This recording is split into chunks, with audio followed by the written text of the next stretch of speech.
In the decades leading up to the cataclysm that would come to be known as the Great War, the world teetered precariously on the edge of self-destruction, a fragile lattice of political tensions, economic pressures, and technological ambitions that collectively set humanity on a path toward annihilation. By the early 21st century, the global order was defined by a combination of aggressive nationalism, corporate hegemony, and a pervasive arms race that encompassed conventional, nuclear, and experimental technologies, and while the post-World War II era had established a fragile balance of power through treaties and diplomatic accords, those structures proved increasingly inadequate in the face of mounting global scarcity, dwindling natural resources, and a rapidly growing population, particularly as industrialized nations expanded their consumption beyond sustainable limits, extracting oil, uranium, and other strategic materials at unprecedented rates, leaving the environment strained and social cohesion frayed. And as climate anomalies became more frequent, with regional droughts, soil depletion, and crop failures unsettling both domestic and international markets, governments found themselves under mounting pressure to assert control over remaining resources, often resorting to authoritarian measures and military posturing to maintain influence. And in the United States, this convergence of pressures manifested in a society that was both technologically advanced and socially polarized, where suburban affluence masked growing inequality, and where the government increasingly relied on corporate partnerships to manage both infrastructure and national defense, resulting in a seamless integration of private and public interests that, while efficient in peacetime, laid the groundwork for exploitation and mismanagement in moments of crisis. This was an era when megacorporations such as Voltec, Robco, and Westech did not merely produce consumer goods or provide employment, but actively shaped national policy, funded research programs with direct military applications, and cultivated intimate knowledge of the populace through surveillance and technological intervention, all under the auspices of progress and security. And while these corporations were celebrated in media and propaganda as the pillars of American ingenuity, their motives were often opaque, guided by profit, experimentation, and preparation for contingencies that only the most prescient observers understood to be catastrophic in nature. And even as the American dream persisted in the public imagination, there was a growing undercurrent of anxiety, a sense that the future promised neither stability nor comfort, as headlines increasingly reported on geopolitical tensions abroad, particularly with the People's Republic of China, whose military expansion in the Pacific, rapid industrialization, and accumulation of nuclear arms mirrored the United States' own trajectory, fostering an atmosphere of mutual suspicion and strategic brinkmanship, with both nations engaging in intelligence operations,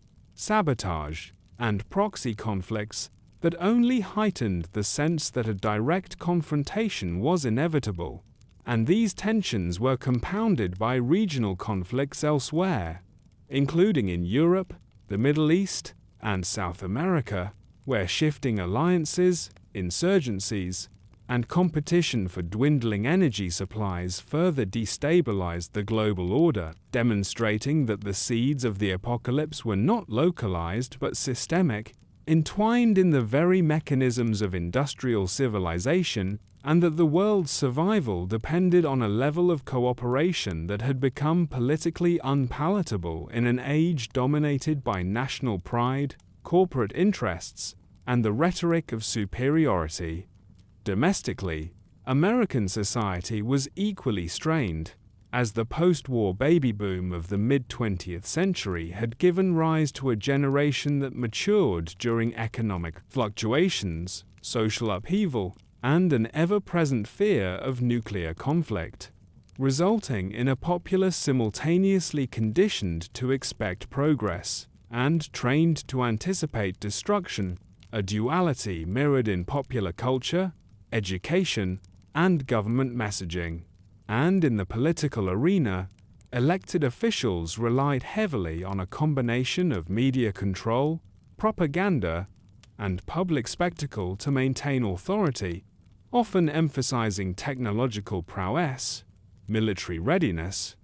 and the promise of vaults, underground sanctuaries ostensibly designed to protect civilians from nuclear fallout, but secretly functioning as social experiments that would later reveal the darker inclinations of Vault-Tec and the government's willingness to manipulate human life to ensure survival data, all of which reflected a society that had grown comfortable with ethical ambiguity so long as it was justified under the guise of progress and protection. And while the average citizen remained largely unaware of the full scale of impending danger, the signs of an approaching cataclysm were increasingly apparent to analysts, military strategists, and corporate executives who recognized that a full-scale nuclear exchange was not merely possible, but likely given the convergence of technological capability, political brinkmanship, and human hubris. During this period, the expansion of nuclear arsenals was relentless, with both the United States and China investing billions into the development of intercontinental ballistic missiles, thermonuclear warheads, and delivery systems capable of circumventing any emerging defense technologies, while strategic planning documents outlined contingencies that assumed complete devastation of urban centers, the disruption of societal infrastructure, and the near-total annihilation of civilian populations. And yet, paradoxically, these same documents often framed nuclear war as survivable, as long as adequate preparation, rationing, and vault occupancy were secured, a reflection of the era's dual obsession with annihilation and control. And it was within this paradoxical context that the world entered its final decade before the Great War, an era marked by a mixture of technological wonder and existential dread, where robotics and artificial intelligence increasingly augmented human labor, entertainment, and military capability. Yet these same advances contributed to social estrangement, over-reliance on automated systems, and the illusion of invulnerability. And as the 21st century progressed toward its terminal years, the interweaving of corporate dominance, militarized governance, environmental degradation, and global tension created a powder keg whose ignition required only the faintest spark, and that spark came in the form of an escalating series of skirmishes, border disputes, and political provocations, all of which, while appearing minor in isolation, interacted in ways that exponentially increased the likelihood of total war, demonstrating that the Great War was less a sudden catastrophe than the inevitable outcome of decades of mismanagement, human ambition, and systemic instability, a tragedy for which the world had been prepared in some ways through technological innovation and vault construction, but unprepared in the more essential ways of moral foresight, empathy, and the restraint necessary to preserve civilization. And it was this fragile, paradoxical state, where humanity had both the means to survive and the will to destroy itself, that defined the prelude to the most devastating conflict in human history, setting the stage for the day the bombs fell, and forever altering the trajectory of civilization, a moment that would be remembered in legend, myth, and survivor testimony as the culmination of a century of hubris, fear, and ambition, and that would echo throughout the wasteland for generations to come, shaping the culture, politics, and struggles of every post-war society. from the remnants of in the United States government to the hidden vaults, and from scattered tribes of survivors to the nascent communities that would eventually form the recognizable factions of the Fallout universe, a grim reminder that the seeds of apocalypse are often sown long before the world realizes they have taken root. As the mid-21st century unfolded, the geopolitical landscape of Earth became increasingly volatile, with global powers locked in a tense standoff that mirrored the Cold War of centuries past, yet escalated to unprecedented levels of sophistication and danger. And while the United States and the People's Republic of China remained the central actors in the looming confrontation, their interactions were shaped by a complex web of alliances, economic dependencies, and ideological competition that extended across continents and oceans, creating a world in which no nation could act entirely independently without triggering unforeseen consequences. And it was within this intricate network of interdependence that the international arms race accelerated, propelled not only by traditional military ambitions, but also by advances in nuclear, chemical, and biological weaponry, as well as the integration of robotics, cybernetics, and artificial intelligence into both offensive and defensive systems, which collectively created the illusion of strategic invulnerability, while simultaneously raising the stakes for miscalculation, miscommunication, or accidental escalation. And yet, despite this technological sophistication, nations increasingly relied on posturing, espionage, and limited conflicts to assert dominance, engaging in proxy wars, sabotage missions, and intelligence-gathering operations that kept tensions simmering just below the threshold of open conflict, while public rhetoric emphasized peace, security, and progress, masking the underlying volatility of the global system. And within this atmosphere, the average citizen remained largely insulated from the full scope of danger, consuming media narratives that highlighted national pride, technological achievement, and the promise of a prosperous future. Even as experts warned that the combination of nuclear proliferation, resource scarcity, and human ambition rendered total war almost inevitable. And it was not only the military-industrial complexes of superpowers that contributed to this precarious equilibrium. Transnational corporations wielded enormous influence over policy, production, and social behavior, exploiting natural resources, labor, and technological innovation to maximize profit, while simultaneously shaping the geopolitical stage. And in many instances, these corporations operated with greater autonomy and foresight than the governments they ostensibly served,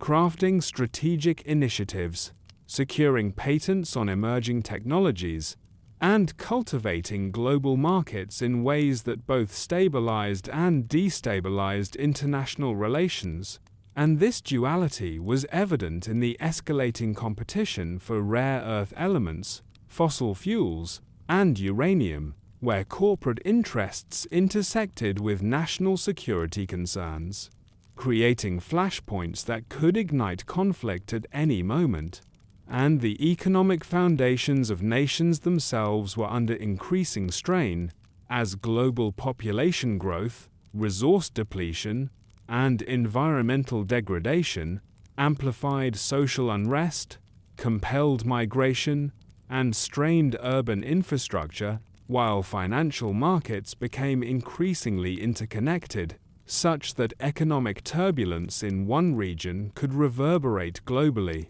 undermining stability and incentivizing preemptive measures, whether military, political, or technological, all of which contributed to a pervasive sense of fragility in the international order.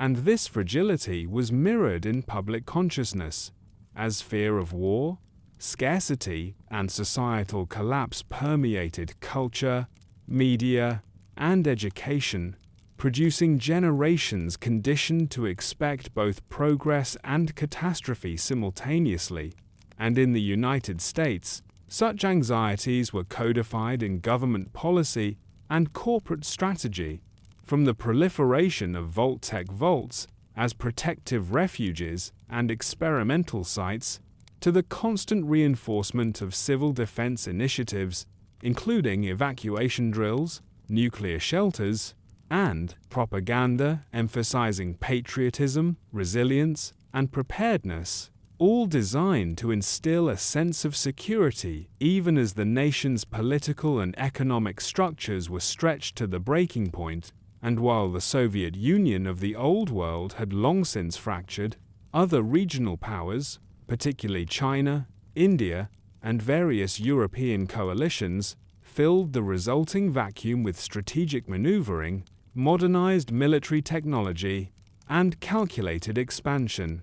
demonstrating that the global system was neither unipolar nor stable, but a dynamic and dangerous environment where any misstep could trigger escalation. And as the 2060 seconds approached, the deployment of long-range missile systems, the testing of orbital weapon platforms, and the refinement of nuclear targeting protocols created a scenario in which even a minor incident, whether accidental or deliberate, could cascade into a full-scale nuclear exchange. And military strategists across the globe were acutely aware that deterrence relied not only on capability, but also on perception, requiring elaborate displays of force, signaling, and psychological conditioning to convince adversaries that the cost of aggression would outweigh any conceivable gain. And yet, even as this high-stakes theater of global brinkmanship played out, regional conflicts and border skirmishes proliferated,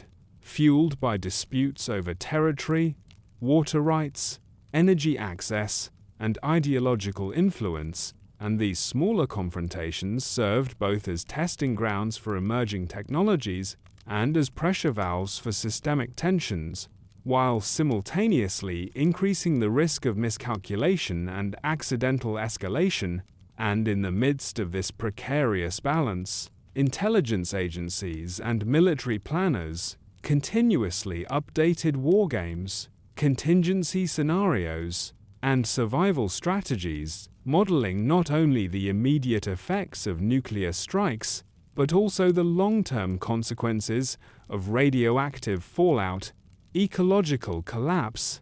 economic disruption, and population displacement. Yet even the most sophisticated models were inherently limited,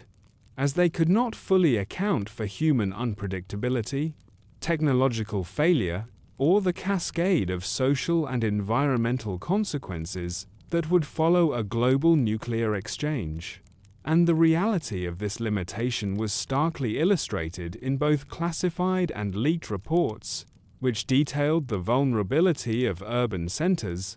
the fragility of supply chains, and the inevitability of mass casualties in the event of a coordinated attack. Yet, despite these warnings, political leaders continued to prioritize national prestige, military dominance, and corporate alignment over genuine mitigation, reflecting a broader pattern of hubris and overconfidence that would ultimately contribute to the inevitability of the Great War. And while historians, strategists, and citizens in retrospect may view this period as one of near universal tension, it is critical to understand that contemporary perceptions were shaped by propaganda, ideology, and the normalization of risk, such that the average individual, immersed in culture, technology, and civic ritual, often failed to recognize the scale of danger, even as alarms sounded in academic, governmental, and corporate circles. And this disconnect between perception and reality is a defining characteristic of the pre-war world, highlighting how societal, technological,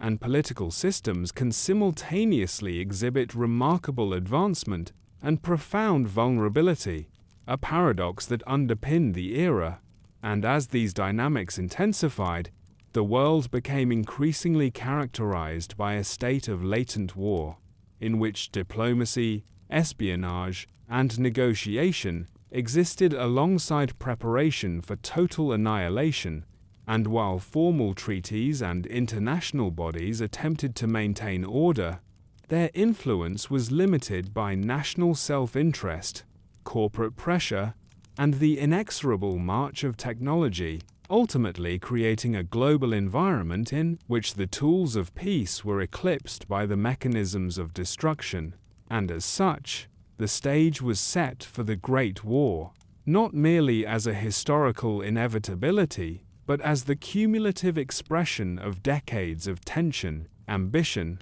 and miscalculation, a cataclysm whose roots were embedded in the very structures of mid-21st century civilization and whose consequences would reverberate through every corner of the world, altering the trajectory of human development, reshaping societies, and laying the foundation for the post-apocalyptic landscapes that would come to define the Fallout universe. A stark reminder that in a world where technology, ambition, and fear intersect, civilization itself can be both the instrument of progress and the architect of its own destruction.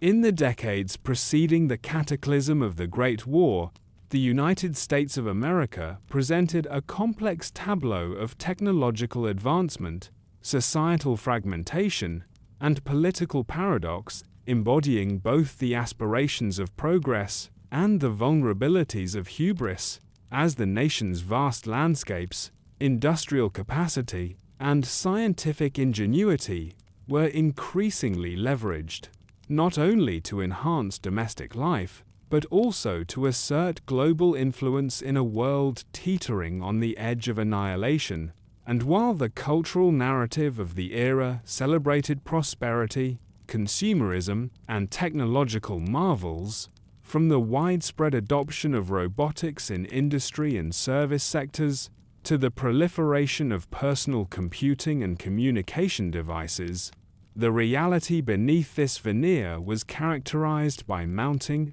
social stratification, environmental strain, and political polarization, and it was within this context that the United States government, often in tandem with powerful corporations, enacted policies that sought to stabilize society, maintain global dominance, and prepare for scenarios that, to the ordinary citizen, seemed abstract or even implausible, yet which reflected a deep-seated awareness among strategists, policymakers, and industrial leaders that a global confrontation, potentially nuclear in scale, was not merely a possibility, but a looming certainty. And domestically, the government's collaboration with megacorporations such as Voltec, Westtech, and Robco extended beyond economic incentives, encompassing research programs, technological development,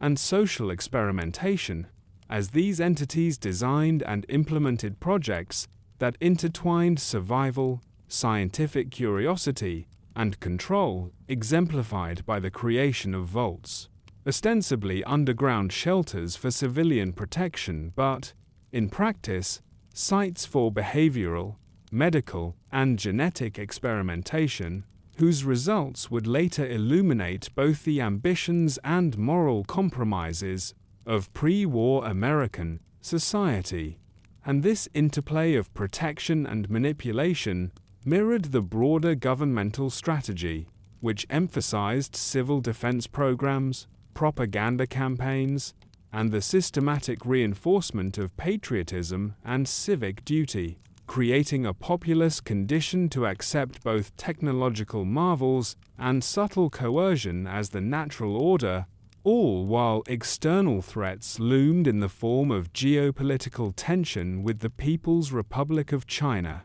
as well as other regional powers seeking to expand influence, acquire resources, or assert ideological dominance. And in parallel with these global pressures, domestic policy increasingly prioritized military readiness and industrial capacity, reflecting an understanding that survival and sovereignty in the coming decades would be contingent upon technological superiority, strategic foresight, and the efficient mobilization of resources. And as the nation's cities expanded, the balance between urban development and resource sustainability became ever more precarious, with sprawling suburbs, industrial zones, and commercial centers relying on energy grids, water systems, and transportation networks that were vulnerable both to internal failures and external attacks, a vulnerability compounded by widespread environmental degradation,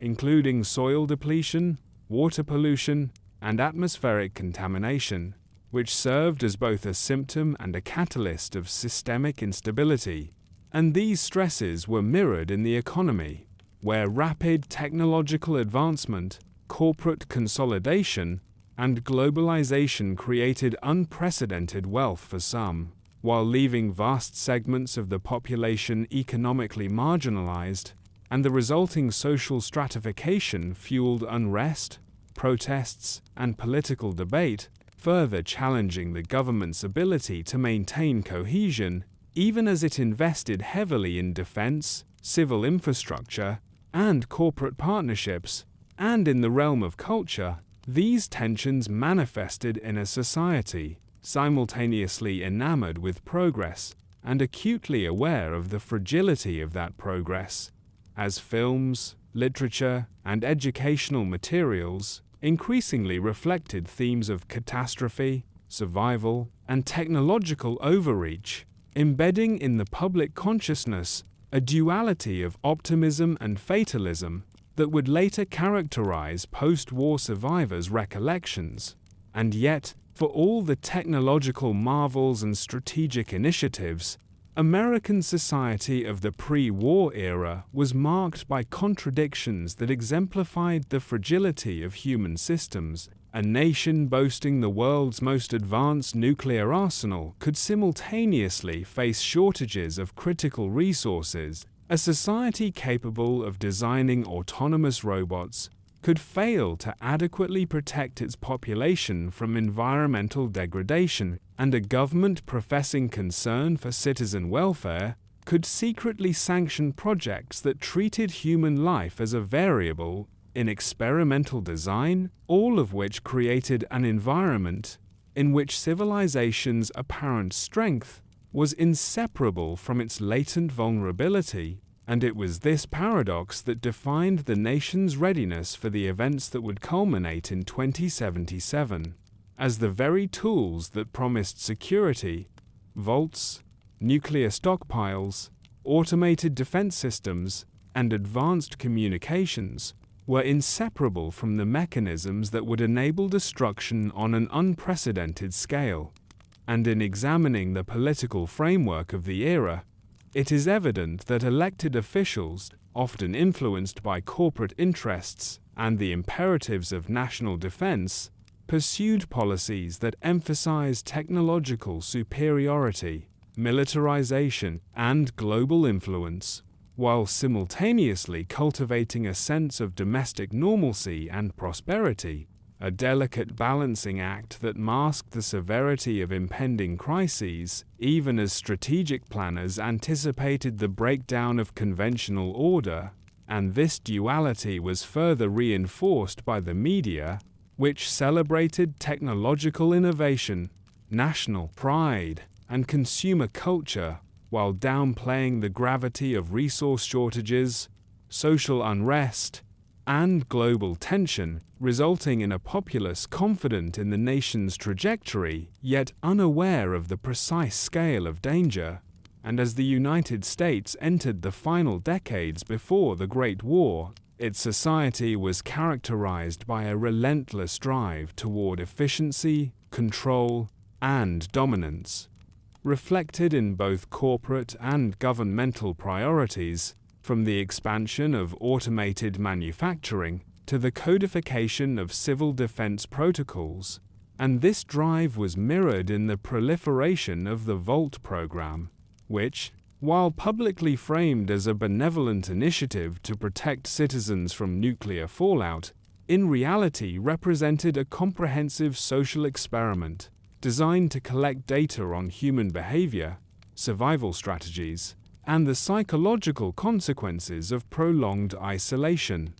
Experimentation that exemplified the era's tension between ingenuity and ethical compromise, and as such, the pre-war United States stood as a nation at once confident, capable, and blind to the full consequences of its ambitions, a society that had mastered technology and industry, yet remained vulnerable to the very forces it sought to control.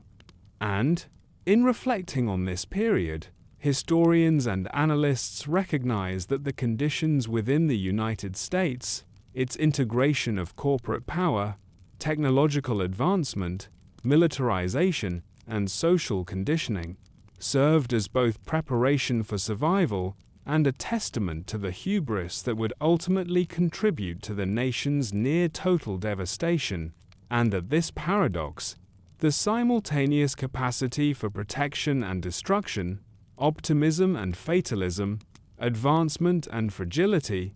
encapsulates the essence of pre-war America, a society whose brilliance and flaws were inseparable and whose legacy would shape the experiences, myths, and institutions of the post-war world for generations, influencing the formation of factions, survivor communities, and the ongoing struggle for resources, identity, and power in the wasteland. And it is this intricate tapestry of technological, social, and political factors that underscores the importance of understanding pre-war America, not merely as a historical context, but as the foundation upon which the narrative of the Great War and the subsequent history of the Fallout universe was constructed, a sobering illustration of how human ambition, societal complexity, and systemic vulnerability can converge to create both extraordinary progress and unparalleled catastrophe. The history of Voltec, the corporation whose name has become synonymous with both salvation and scientific hubris, is inseparable from the broader narrative of the Great War, reflecting the intricate interplay of technological ingenuity, corporate ambition, and societal manipulation that defined pre-war America as the company, founded in the early 21st century, positioned itself as a guardian of civilian life, while simultaneously conducting some of the most morally and ethically dubious experiments in human history. And at its core, Voltec was conceived not merely as a manufacturer of secure shelters, but as an entity capable of shaping the very behavior of populations under extreme conditions, leveraging the promise of survival to gain both government contracts and public trust. And through the decades, it meticulously developed a network of underground vaults, designed to accommodate thousands of citizens in the event of nuclear catastrophe, promoting the narrative that these structures were purely protective measures. Yet behind the polished veneer of public relations campaigns and corporate propaganda lay a far more insidious agenda, for each vault was carefully engineered as a controlled environment in which social, psychological, and biological experiments could be conducted, often with results that would later illuminate the extremes of human behavior, resilience, and susceptibility to manipulation. And these experiments varied widely in scope and methodology, ranging from environmental deprivation, genetic selection, and forced social stratification to more insidious psychological manipulations designed to assess stress response, compliance, and intergroup dynamics, all under conditions that simulated the harsh realities of a post-apocalyptic world. And while the public remained largely unaware of the experimental nature of these vaults, believing instead that they were purely shelters of safety and security, the government, particularly agencies associated with national defense and civil protection, was well aware of Vault-Tec's dual mandate, tacitly endorsing the experiments as both a means of population preservation and as a source of data critical to understanding human survival under conditions of prolonged isolation, scarcity, and environmental hazard, and, in this sense, the Vault program represented a convergence of corporate self-interest, government oversight, and scientific curiosity, each reinforcing the other in a manner that blurred ethical boundaries while simultaneously providing a solution, however morally complex, to the existential threats posed by global nuclear proliferation, and the design of the vaults themselves reflected both technical sophistication and strategic calculation, with each structure incorporating advanced air filtration systems, self-contained water and power supplies, automated food production facilities, and infrastructure capable of supporting life for decades, while simultaneously integrating mechanisms for observation, control, and intervention, allowing Vault-Tec scientists to manipulate environmental conditions, social structures, and resource allocation with precision, and in many cases, these manipulations were designed to create stressors intended to test the limits of human adaptability, cooperative behavior, and ethical decision-making, producing data that would later inform military strategy, psychological profiling, and the broader understanding of survival under extreme duress. And yet, despite these elaborate safeguards, the very architecture of the vaults was a testament to the contradictory nature of Vault-Tec's mission. For while designed to preserve life in the event of nuclear war, they also embodied the corporate willingness to gamble with human lives in pursuit of knowledge, a duality that would later define public perception of the program in the post-war era, as survivors emerged to recount both the protective promise and the nightmarish reality of life within a vault, where experimentation often overshadowed basic survival, and where the ethical boundaries of scientific inquiry were tested to their limits. And in understanding Vault-Tec's development,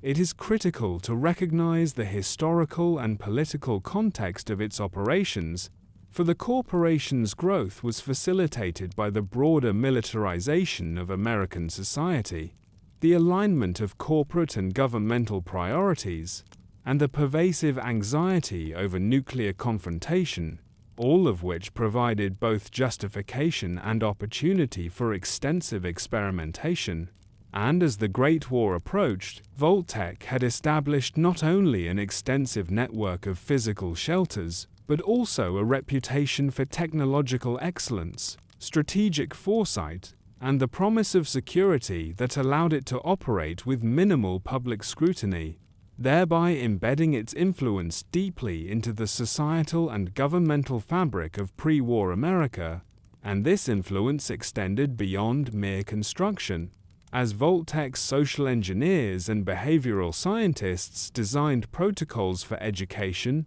entertainment, and social organization within the vaults, all calibrated to produce measurable responses to stress, authority, scarcity, and intergroup conflict, and through careful documentation, surveillance, and post-experiment analysis, Vault-Tec amassed an unparalleled repository of data on human behavior under conditions of extreme adversity, data which would later be interpreted by historians, psychologists, and sociologists as both a warning and a record of the lengths to which human ambition can extend in the pursuit of control, knowledge, and survival, and the legacy of these experiments, while morally fraught, cannot be separated from the broader understanding of pre-war preparedness. For the vaults represented a form of contingency planning unparalleled in human history, a recognition that survival would require both technological innovation, rigorous analysis of human nature, and yet, it is precisely this combination of foresight and ethical compromise that defines Vault-Tec's historical significance, illustrating the paradox at the heart of pre-war society. The simultaneous pursuit of security and experimentation, protection and manipulation, preservation and moral transgression, and as the first bombs fell in 2077, the outcomes of these dual objectives became tragically apparent, with some vaults fulfilling their protective purpose, others exposing their inhabitants to unimaginable suffering, and nearly all contributing in some way to the shaping of post-war human civilization. Whether through the survival of select populations, the propagation of experimental data, or the emergence of legends and cautionary tales that would echo across the wasteland for generations, and beyond the immediate practical considerations, Vault-Tec's operations reveal much about the pre-war American psyche, its confidence in technology, its willingness to trust corporate governance, and its belief that human ingenuity could outmatch the destructive potential of nuclear weapons, and yet, the duality of this confidence, simultaneously protective and destructive, reveals the underlying tension of pre-war society, a civilization caught between hope and hubris, foresight and overreach, and in examining the seeds of survival planted by Vault-Tec, one gains insight not only into the company itself, but also into the broader mechanisms of control, preparation, and ambition that defined American society in the decades leading to the Great War, a society that strove to survive and to understand survival, often at the cost of morality, transparency, and human dignity. And it is in this paradoxical framework, where protection is inseparable from manipulation, where scientific curiosity intersects with corporate greed, and where survival strategies are entwined with experimentation, that the full significance of Vault-Tec's contribution to pre-war America becomes clear, illustrating how the structures, policies, and ambitions of a single corporation could both reflect and shape the destiny of a nation on the brink of nuclear apocalypse, and how these preparations, however ethically compromised, would ultimately define the fates of countless individuals, communities, and the civilization that survived to navigate the irradiated landscape of the post-war world. By the mid-21st century, American society had become profoundly militarized, a transformation that encompassed not only the government and armed forces, but also industry, culture, education, and everyday civilian life, reflecting a pervasive belief that national survival in an increasingly volatile world depended on the seamless integration of military capability, technological innovation, and societal obedience. And this militarization was the product of decades of geopolitical tension, resource scarcity, and the perceived inevitability of global conflict, and it manifested in multiple dimensions. Structurally, through the expansion and modernization of the armed forces, the creation of specialized branches dedicated to nuclear defense, cyber operations, and rapid deployment, and the integration of automated and robotic systems into both combat and logistical roles. Culturally, through the glorification of military service, the proliferation of propaganda, emphasizing duty, patriotism, and technological supremacy, and the normalization of martial values in schools, media, and public ceremonies. Technologically, through the development of advanced weaponry, autonomous drones, armored vehicles, and nuclear stockpiles capable of devastating cities in moments, all synchronized with intelligence networks designed to anticipate and counter any potential threat, and socially, through policies that encourage civilian participation in civil defense, emergency preparedness, and voluntary paramilitary organizations, effectively embedding military principles into the fabric of everyday life and conditioning citizens to perceive threats in both domestic and international contexts. And the consequences of this transformation were profound, as society increasingly equated national security with personal responsibility for defense, and technology, once largely a tool of convenience, became inseparable from concepts of power, protection, and survival. And in this environment, the lines between military, corporate, and governmental authority blurred, as megacorporations supplied advanced weaponry, robotic systems, and logistical infrastructure, effectively functioning as extensions of national defense and participating in strategic planning, experimentation, and intelligence gathering, a dynamic that allowed for rapid mobilization in times of crisis, while simultaneously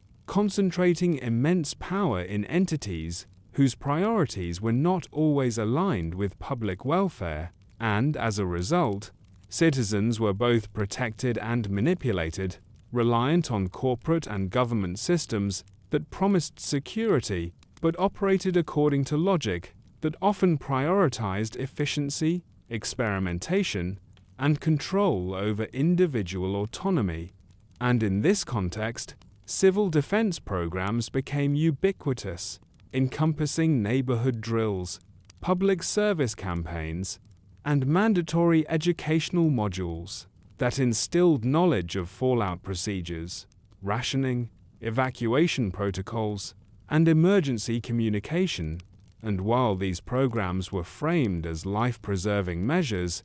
they also reflected the broader militarization of the mind,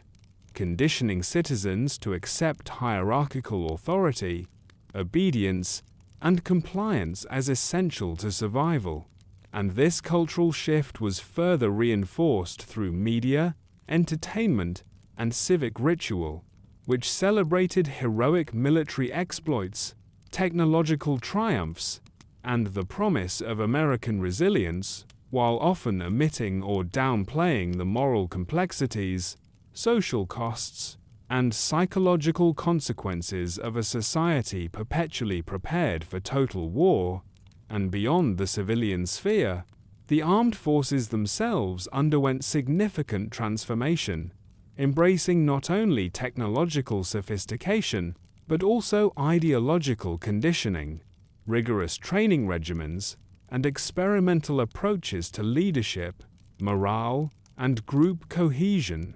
all designed to produce soldiers capable of operating under extreme stress, executing complex strategies, and maintaining discipline in the face of overwhelming odds. And this focus extended to the integration of robotics and automation into combat operations, with autonomous drones, mechanized exoskeletons, and semi-intelligent targeting systems, supplementing human decision-making,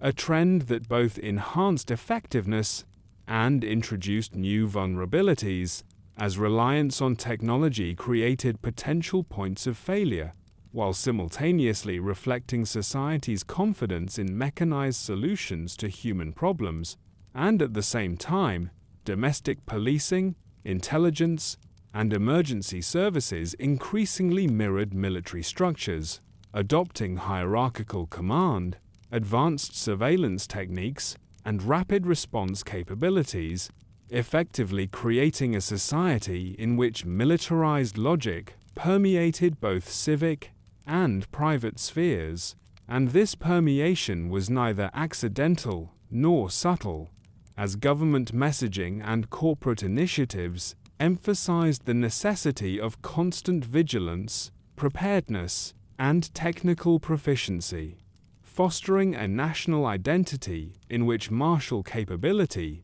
technological mastery, and civic duty were inseparable from notions of citizenship, responsibility, and morality. And the consequences of this militarized culture were not limited to physical preparedness. They extended into social behavior, education, and psychological conditioning, producing a populace acutely aware of threats, accustomed to hierarchical authority, and conditioned to prioritize collective survival over individual autonomy.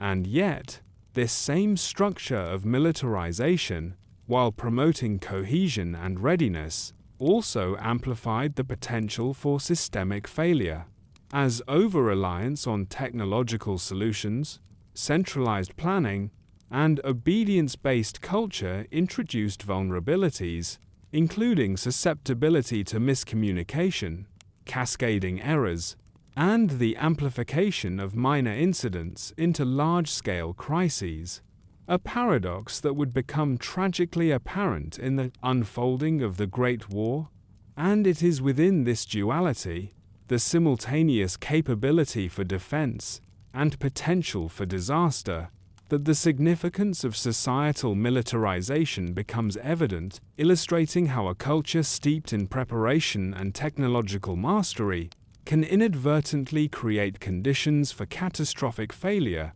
And in examining the structural and cultural mechanisms of militarization, one observes the interconnectedness of government policy, corporate influence, technological development, and social conditioning, each element reinforcing the others, producing a society in which survival was understood as a function of discipline, technology, and obedience, and in which deviation from this framework was not merely discouraged but actively managed through both social norms and institutional oversight. And as the Great War approached, this militarized society faced the ultimate test of its preparedness, as the convergence of global tension, technological proliferation, and corporate government coordination produced both the tools for survival and the mechanisms by which civilization could be annihilated. And in retrospect, the militarization of pre-war America serves as a critical lens for understanding not only the strategies employed in anticipation of nuclear conflict, but also the cultural, psychological, and ethical landscape into which the bombs fell, revealing that while technical sophistication, strategic planning, and social conditioning can enhance resilience, they can simultaneously magnify vulnerability when misapplied, misunderstood, or overwhelmed by forces beyond human control. And the consequences of these decisions, both collective and individual, would echo throughout the post-war world, shaping survivor communities, emerging factions, and the enduring myths and cautionary tales that constitute the historical memory of the Great War. And it is through this lens that the pre-war militarization of American society must be understood, not merely as preparation, but as a reflection of human ambition, fear, and the persistent drive to control the uncontrollable, a paradoxical framework that would ultimately define the trajectory of civilization in the Fallout universe, illustrating the thin line between security and overreach, survival and catastrophe, and preparation and hubris. In the decades preceding the cataclysm of the Great War, the United States of America presented a complex tableau of technological advancement, societal fragmentation, and political paradox, embodying both the aspirations of progress and the vulnerabilities of hubris, as the nation's vast landscapes, industrial capacity, and scientific ingenuity were increasingly leveraged, not only to enhance domestic life, but also to assert global influence in a world teetering on the edge of annihilation. And while the cultural narrative of the era celebrated prosperity, consumerism, and technological marvels, from the widespread adoption of robotics in industry and service sectors, to the proliferation of personal computing and communication devices, The reality beneath this veneer was characterized by mounting social stratification, environmental strain, and political polarization, and it was within this context that the United States government, often in tandem with powerful corporations, enacted policies that sought to stabilize society, maintain global dominance, and prepare for scenarios that, to the ordinary citizen, seemed abstract or even implausible, yet which reflected a deep-seated awareness among strategists, policymakers, and industrial leaders that a global confrontation, potentially nuclear in scale, was not merely a possibility, but a looming certainty. And domestically, the government's collaboration with megacorporations such as Voltec, Westtech, and Robco extended beyond economic incentives, encompassing research programs, technological development, and social experimentation, as these entities designed and implemented projects that intertwined survival, scientific curiosity, and control, exemplified by the creation of vaults, ostensibly underground shelters for civilian protection, but, in practice, sites for behavioral, medical, and genetic experimentation, whose results would later illuminate both the ambitions and moral compromises of pre-war American society. And this interplay of protection and manipulation mirrored the broader governmental strategy, which emphasized civil defense programs, propaganda campaigns, and the systematic reinforcement of patriotism and civic duty, creating a populace conditioned to accept both technological marvels and subtle coercion as the natural order, all while external threats loomed in the form of geopolitical tension with the People's Republic of China, as well as other regional powers seeking to expand influence, acquire resources, or assert ideological dominance. And in parallel with these global pressures, domestic policy increasingly prioritized military readiness and industrial capacity, reflecting an understanding that survival and sovereignty in the coming decades would be contingent upon technological superiority, strategic foresight, and the efficient mobilization of resources. And as the nation's cities expanded, the balance between urban development and resource sustainability became ever more precarious, with sprawling suburbs, industrial zones, and commercial centers relying on energy grids, water systems, and transportation networks that were vulnerable both to internal failures and external attacks, a vulnerability compounded by widespread environmental degradation,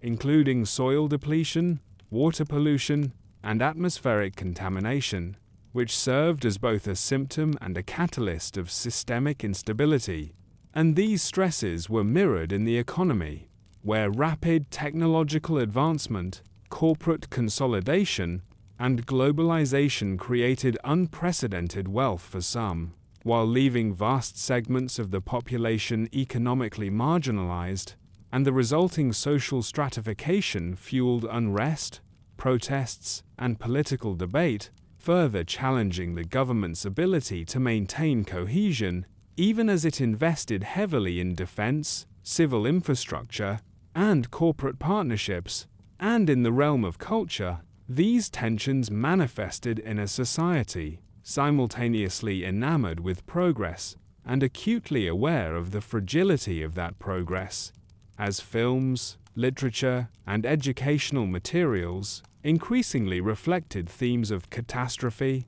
survival, and technological overreach, embedding in the public consciousness a duality of optimism and fatalism that would later characterize post-war survivors' recollections. And yet, for all the technological marvels and strategic initiatives, American society of the pre-war era was marked by contradictions that exemplified the fragility of human systems. A nation boasting the world's most advanced nuclear arsenal could simultaneously face shortages of critical resources A society capable of designing autonomous robots could fail to adequately protect its population from environmental degradation, and a government professing concern for citizen welfare could secretly sanction projects that treated human life as a variable in experimental design, all of which created an environment in which civilization's apparent strength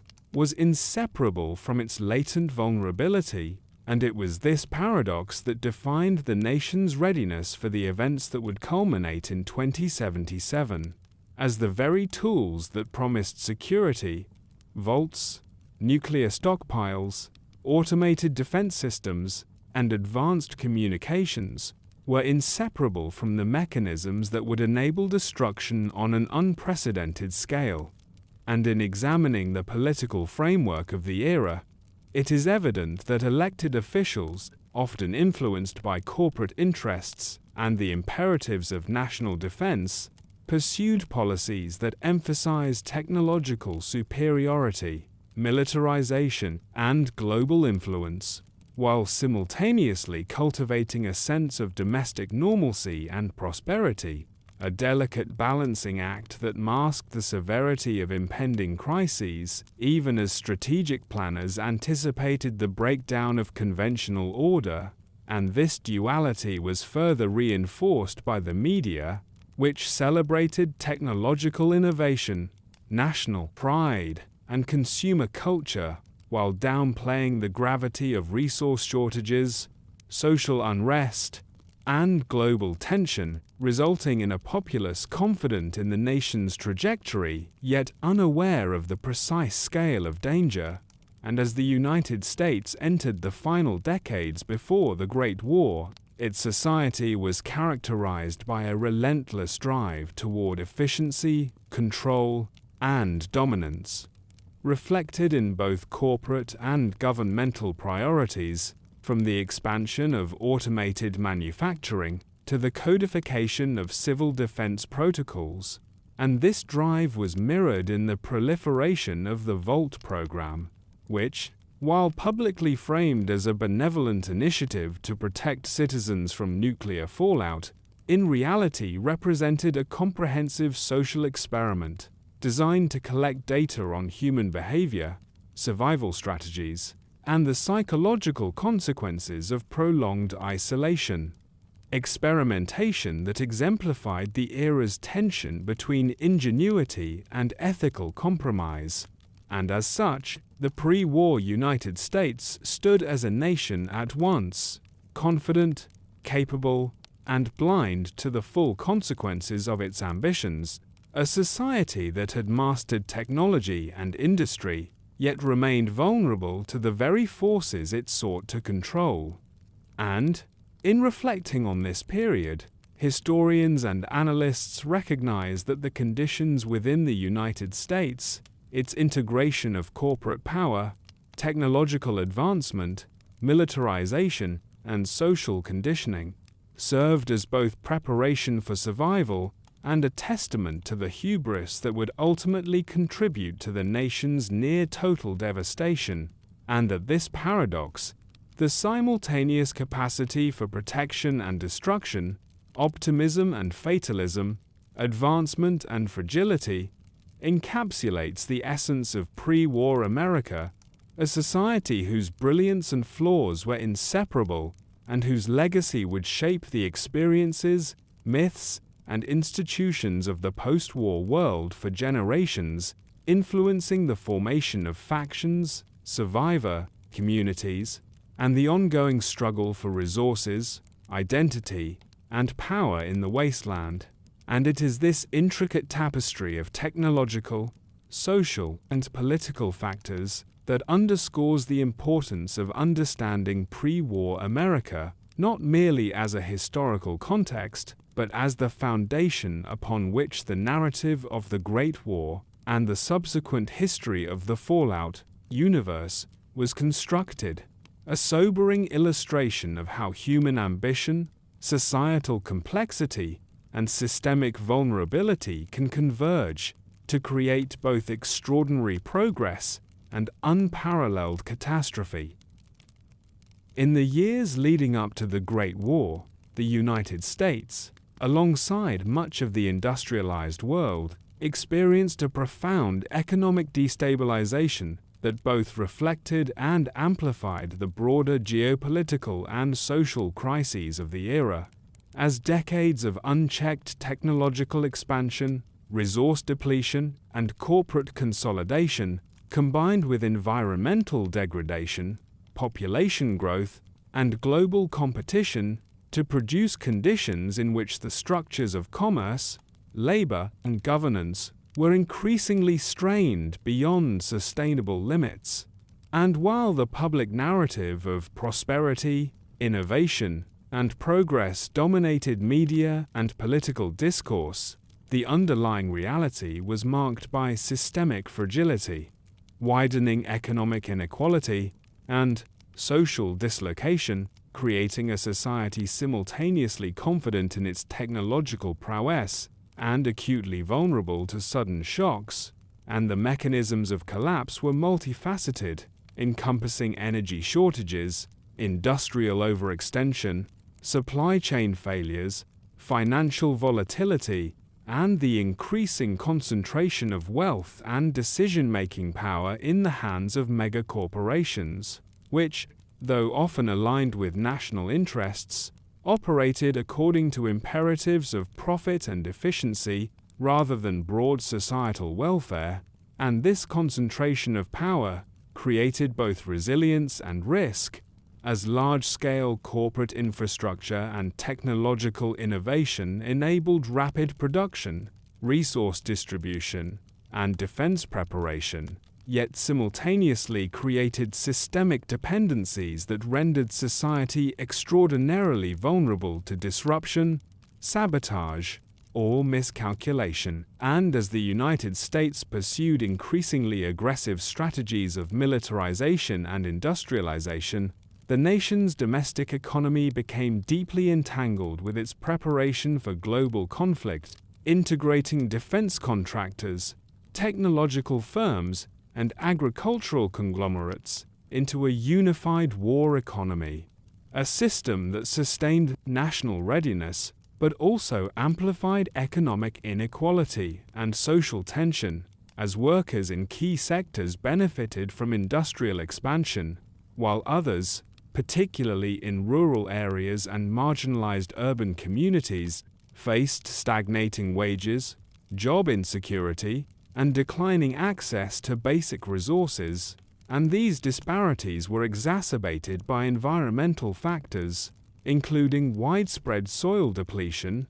deforestation, water scarcity, and pollution, which undermined agricultural productivity and further stressed regional economies, contributing to population migration, urban overcrowding, and the emergence of informal settlements, conditions that intensified social instability and highlighted the limitations of both corporate and governmental planning. And in tandem with these structural stresses, financial systems exhibited increasing fragility. As markets became highly leveraged, speculative investment proliferated, and debt dependency deepened across both public and private sectors, creating conditions in which a minor disruption, whether an energy shortage, industrial accident, or political crisis, could ripple throughout the national and global economy, producing cascading failures that directly impacted social cohesion, public trust, and the capacity for coordinated response to crisis. And this interdependence between economy and society meant that economic collapse was never a purely financial phenomenon. It manifested in everyday life through food scarcity, resource rationing, unemployment, rising crime, civil unrest, and the erosion of social safety nets, all of which contributed to a pervasive sense of uncertainty, fear, and vulnerability among the populace. And the government, while aware of these risks, often prioritized strategic, military, and technological objectives over immediate social welfare, channeling resources toward nuclear stockpiles, automated defense systems, civil defense initiatives, and the construction of vaults, while largely neglecting the broader implications of inequality, environmental degradation, and social discontent. And this prioritization created an inherent tension between the promise of security and the reality of widespread societal vulnerability, as even those most insulated from the direct consequences of resource shortages or industrial collapse were nonetheless affected by cultural, psychological, and infrastructural stress, a tension that further underscored the fragility of the pre-war social order.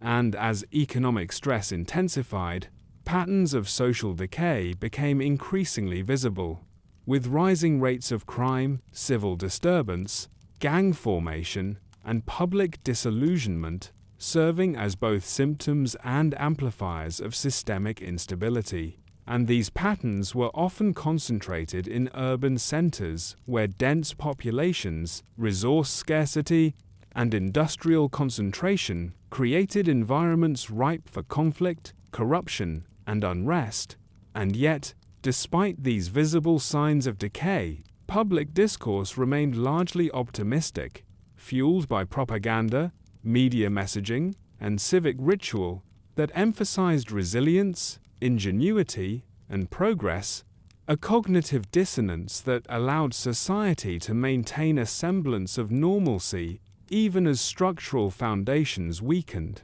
And in this context, corporate and governmental actors often exploited social instability as a form of control, employing surveillance, behavioral conditioning, rationing, and targeted messaging to direct citizen behavior, maintain order, and gather data on human responses to stress, scarcity, and authority, practices that were deeply intertwined with the operation of the Vault program and which exemplified the broader interplay between economic, social, and technological systems in pre-war America, revealing a society that had become not only highly organized and technologically advanced, but also extraordinarily dependent on tightly controlled structures that, if disrupted, could produce rapid and widespread collapse. And this systemic vulnerability was compounded by the global economic context,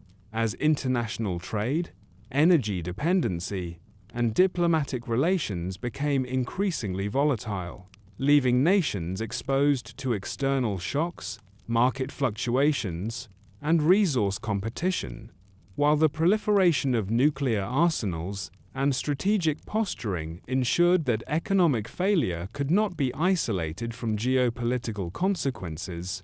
and in this way, economic collapse and social decay were mutually reinforcing, producing a cycle in which scarcity, unrest, and inequality heightened tension, incentivized militarization, and further strained societal resilience, a dynamic that historians and analysts identify as a critical factor in understanding the inevitability of the Great War. And as the final years approached, the convergence of economic fragility, social unrest, and systemic dependency created conditions in which national and global stability became increasingly brittle, with even minor incidents possessing the potential to catalyze cascading failures, amplify public panic, and precipitate the breakdown of civic and economic structures. And this interconnectedness of economic and social systems underscores the pre-war reality that survival was contingent not only on technology, civil defense, and military preparation, but also on the delicate balance of social cohesion, resource management, and public confidence, a balance that was ultimately incapable of withstanding the shock of nuclear exchange, and thus, the economic collapse and social decay of pre-war America must be understood not merely as background conditions, but as central elements in the narrative of the Great War, illustrating how structural fragility, human ambition, environmental pressure, and technological dependence converged to create a civilization capable of both extraordinary achievement and catastrophic failure, and it is this interplay of forces, economic, social, and technological, that set the stage for the events of 2077, demonstrating that the seeds of apocalypse were cultivated long before the bombs fell, embedded in the very systems and practices that had been designed, in theory, to preserve society, and that the collapse of these systems would reverberate through the post-war world, shaping survival, culture, governance, and the formation of factions as humanity struggled to navigate a wasteland defined by the consequences of pre-war ambition, neglect, and the limits of technological and societal control. By the mid-21st century, the nuclear arsenal of the United States had evolved into an unparalleled instrument of both deterrence and potential devastation, reflecting decades of strategic development, technological refinement, and doctrinal evolution designed to preserve national security and project power in an increasingly unstable global environment. And the story of this arsenal is inseparable from the broader history of pre-war military, political, and industrial strategies, as nuclear weapons became the ultimate guarantor of survival, a physical manifestation of national might, and simultaneously a moral and ethical challenge, given their unparalleled destructive capacity. And the development of these weapons was not a linear process, but a complex interplay of scientific innovation, corporate ambition, political calculation, and global competition, beginning in the early decades of the century with advances in thermonuclear design, miniaturization, and delivery systems that allowed for increasingly precise and scalable strikes, and by the 2060s, the United States possessed a diverse and highly sophisticated nuclear triad, consisting of intercontinental ballistic missiles, ICBMs, submarine-launched ballistic missiles, SLBMs, and long-range strategic bombers, each component designed to ensure survivability, retaliatory capability, and flexibility in response to multiple threat scenarios. And these weapons were supplemented by a range of tactical nuclear systems, including short-range missile platforms, bunker-busting warheads, and experimental devices intended to enhance battlefield control while minimizing collateral damage, a goal that, while theoretically plausible, remained practically uncertain given the unpredictable nature of nuclear detonations, environmental fallout, and the cascading effects on global climate, infrastructure, and human populations, and the control, maintenance, and strategic deployment of this arsenal required an unprecedented integration of technological, organizational, and bureaucratic systems, encompassing automated command and control networks, hardened silos, secure communication channels, and redundant launch protocols designed to prevent unauthorized use while ensuring responsiveness under the most extreme conditions. And these systems were supported by extensive training,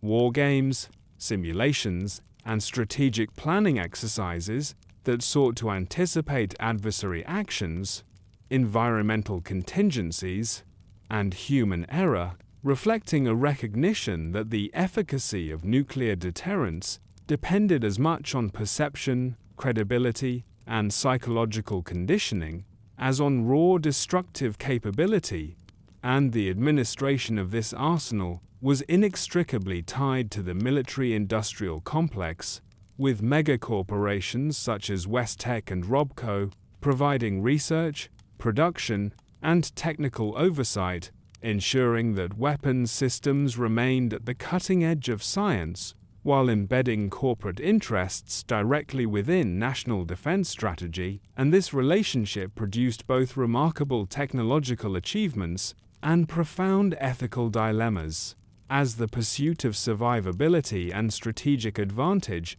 often overrode considerations of civilian safety, environmental stewardship, and moral restraint. And the presence of such a formidable arsenal exerted a pervasive influence on both domestic and international affairs, shaping policy decisions, diplomatic negotiations, and even the psychology of civilian populations, who were subject to extensive civil defense programs, propaganda, and educational campaigns designed to normalize the existence of nuclear weapons, instill confidence in government protection, and cultivate a culture of preparedness, resilience, and conditional acceptance of potential catastrophe. And yet, even as citizens were reassured through drills, shelters, and public messaging, the reality of nuclear war remained terrifyingly absolute, with the potential to annihilate entire cities, disrupt national infrastructure, and produce environmental consequences of unprecedented scale, including fallout, radiation sickness, and long-term ecological damage, effects that were meticulously modeled in classified studies but often underrepresented in public discourse. And within this context, strategic policy relied heavily on the doctrine of mutually assured destruction, MAD, a principle asserting that the certainty of retaliatory strike would deter initial aggression, a concept simultaneously elegant and perilous, as it assumed rational actors, accurate intelligence, technological reliability, and controlled human behavior, any of which could fail under conditions of stress, miscommunication, or miscalculation, and the maintenance of this delicate equilibrium necessitated constant vigilance, investment, and adaptation as intelligence on rival capabilities, technological developments, and shifting alliances informed continuous refinement of targeting protocols, missile accuracy, warhead yield, and defensive countermeasures, creating a cycle in which both sides of the global standoff perpetually sought to enhance survivability while demonstrating credible offensive capability, and the resulting arms race fueled innovation, corporate growth, and military expansion, but also ensured that the scale of potential destruction expanded with each new technological breakthrough, embedding within the global system a latent risk of catastrophic failure that could be triggered by accident, misinterpretation, or deliberate escalation, and the societal implications of this arsenal were profound, as the integration of nuclear weapons into national consciousness reshaped culture, education, governance, and social norms, fostering both confidence and anxiety as citizens were encouraged to trust in technological and governmental safeguards, while simultaneously being made aware of the absolute destructive potential that rested in the hands of political and military authorities. And this duality contributed to a cultural milieu in which preparation, vigilance, and technological mastery were paramount. Yet human overconfidence, hubris, and the limitations of predictive modeling created a persistent vulnerability that, despite extensive planning, could not be entirely mitigated. And as the Great War approached, the nuclear arsenal functioned as both shield and catalyst, a tool intended to prevent conflict that simultaneously heightened the stakes of any confrontation,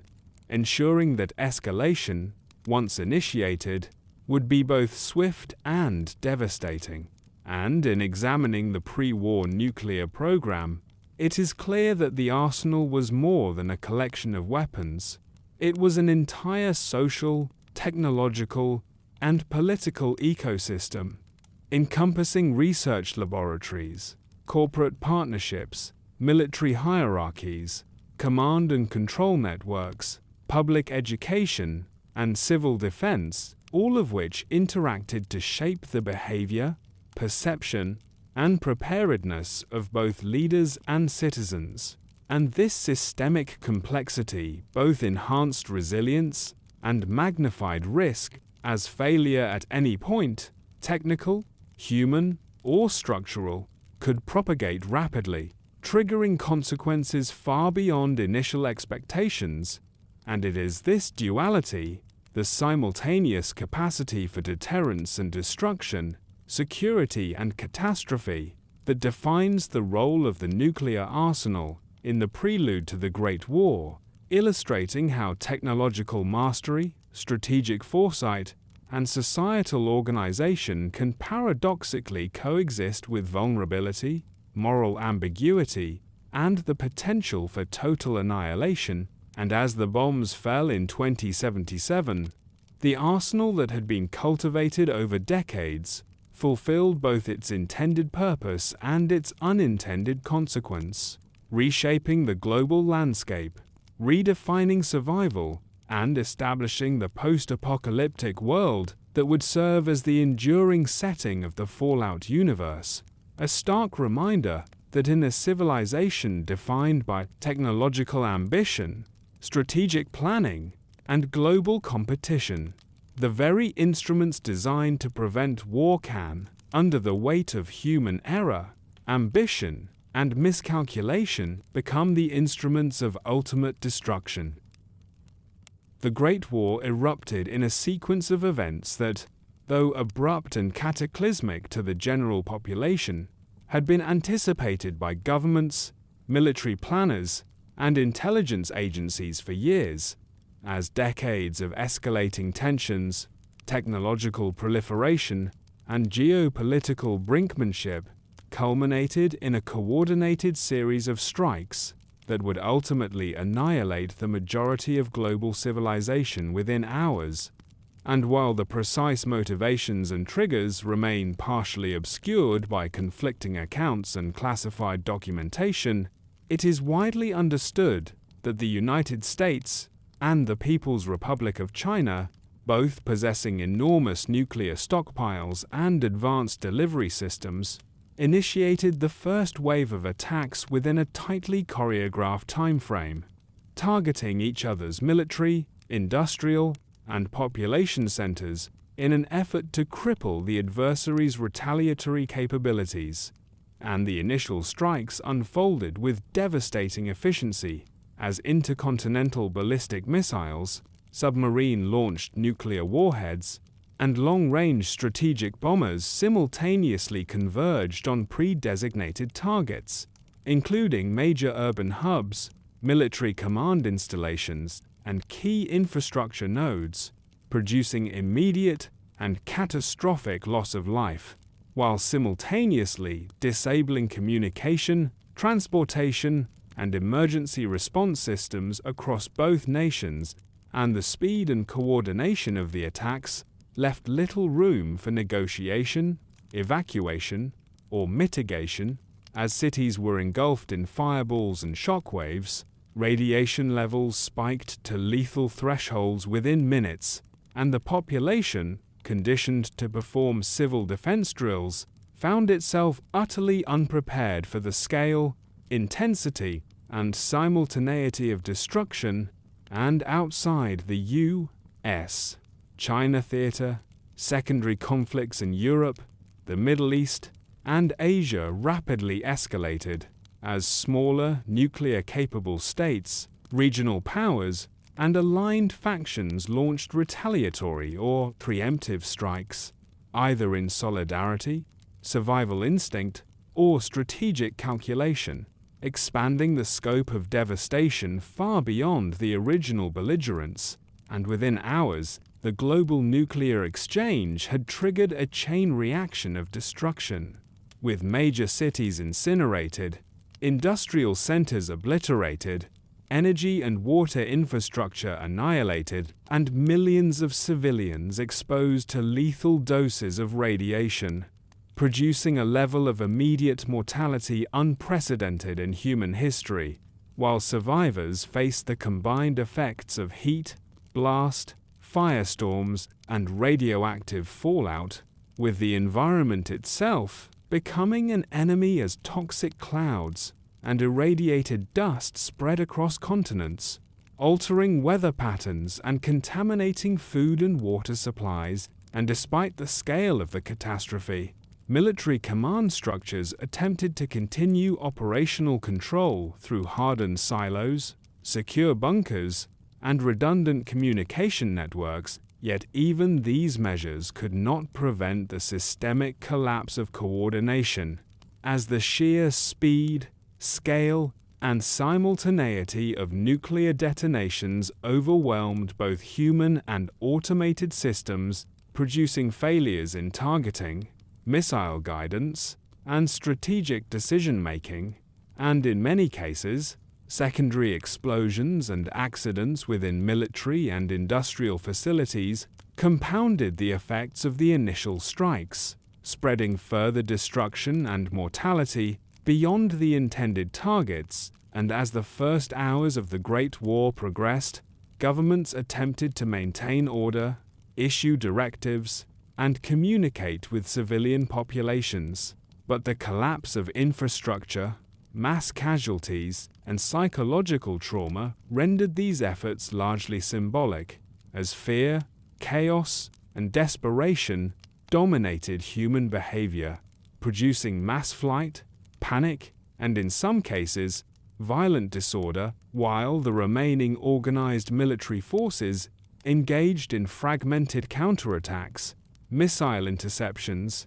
and defensive maneuvers that could neither reverse the damage nor significantly mitigate further loss. And in addition to immediate physical destruction, the war produced profound environmental consequences, as widespread firestorms released massive quantities of carbon and particulate matter into the atmosphere, irradiated water sources, contaminated soils, and disrupted global climate systems, effects that would persist for decades and exacerbate the struggle for survival among remaining human populations. And even as the initial strikes concluded, follow-on operations continued, with remaining missile silos launching retaliatory strikes, mobile platforms deploying tactical nuclear devices, and automated systems executing pre-programmed targeting sequences, producing further waves of destruction across urban,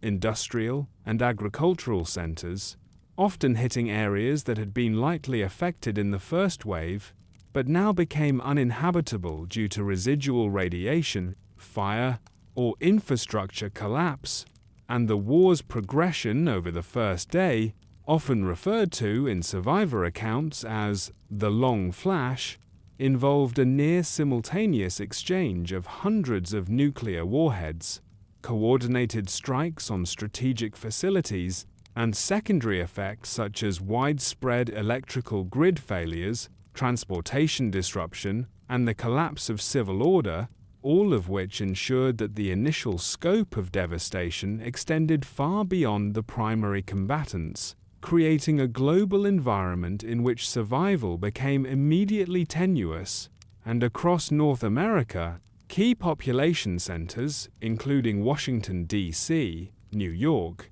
Los Angeles, Chicago, and San Francisco, were targeted with multiple warheads, producing total annihilation in some regions, and leaving vast urban areas irradiated and uninhabitable, while industrial hubs, nuclear power plants, and military installations suffered catastrophic failures that compounded civilian casualties and accelerated social collapse. And on the opposite side of the Pacific, Beijing, Shanghai, Hong Kong, and other critical Chinese cities were similarly devastated, with immediate fatalities numbering in the tens of millions, strategic communications obliterated, and secondary consequences such as fires, flooding, and infrastructural collapse, amplifying the death toll. And in both nations,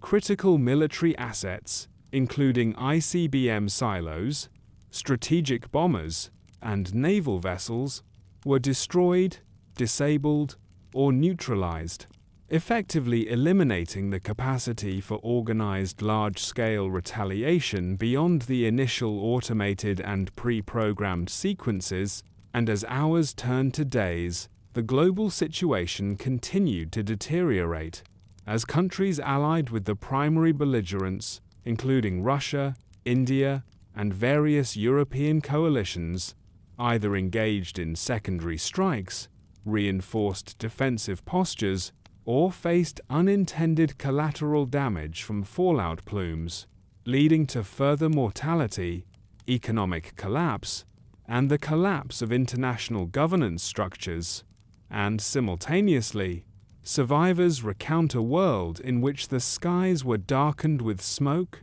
radioactive ash blanketed the landscape, fires raged uncontrollably, and conventional food, water, and shelter were immediately scarce, producing widespread exposure, illness, and mortality, while communication breakdowns prevented coordination of aid, leaving remaining populations to face the combined effects of blast, fire, radiation, and societal collapse, largely on their own. And in the immediate aftermath, reports indicate that military and civil authorities, where intact, attempted to organize emergency response, enforce martial law, and secure vital resources, yet the magnitude of destruction rendered such efforts insufficient, as radiation sickness, infrastructure failure, and population displacement outpaced any form of organized intervention,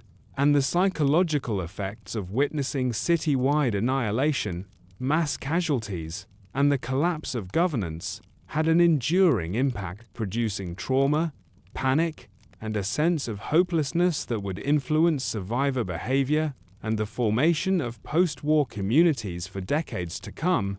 And in the context of global warfare, even regions not directly struck by nuclear devices suffered indirectly from fallout, climate disruption, and economic collapse, as supply chains were broken, international trade ceased, and the interdependent systems of energy, agriculture, and medicine failed, creating a worldwide environment in which the effects of the Great War were truly global, rather than confined to the primary combat zones. And it is through this sequence, the first strikes, the immediate destruction of key targets, the collapse of command and control, the spread of radioactive fallout, and the cascading secondary consequences, that the initial phase of the Great War must be understood, a period measured not in strategic victories but in mass mortality, environmental devastation,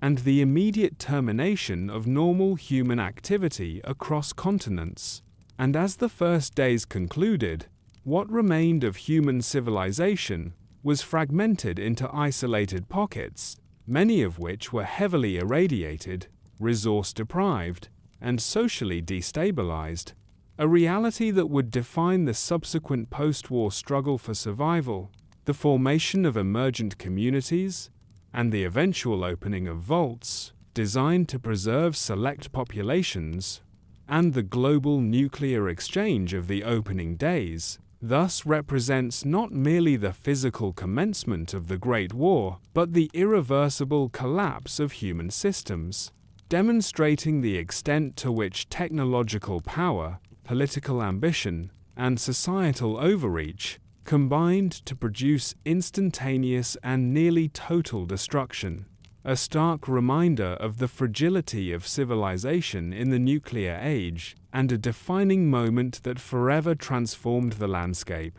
population, distribution, governance, and ecological systems of the world, laying the foundation for the wasteland, fragmented societies depicted in the Fallout universe.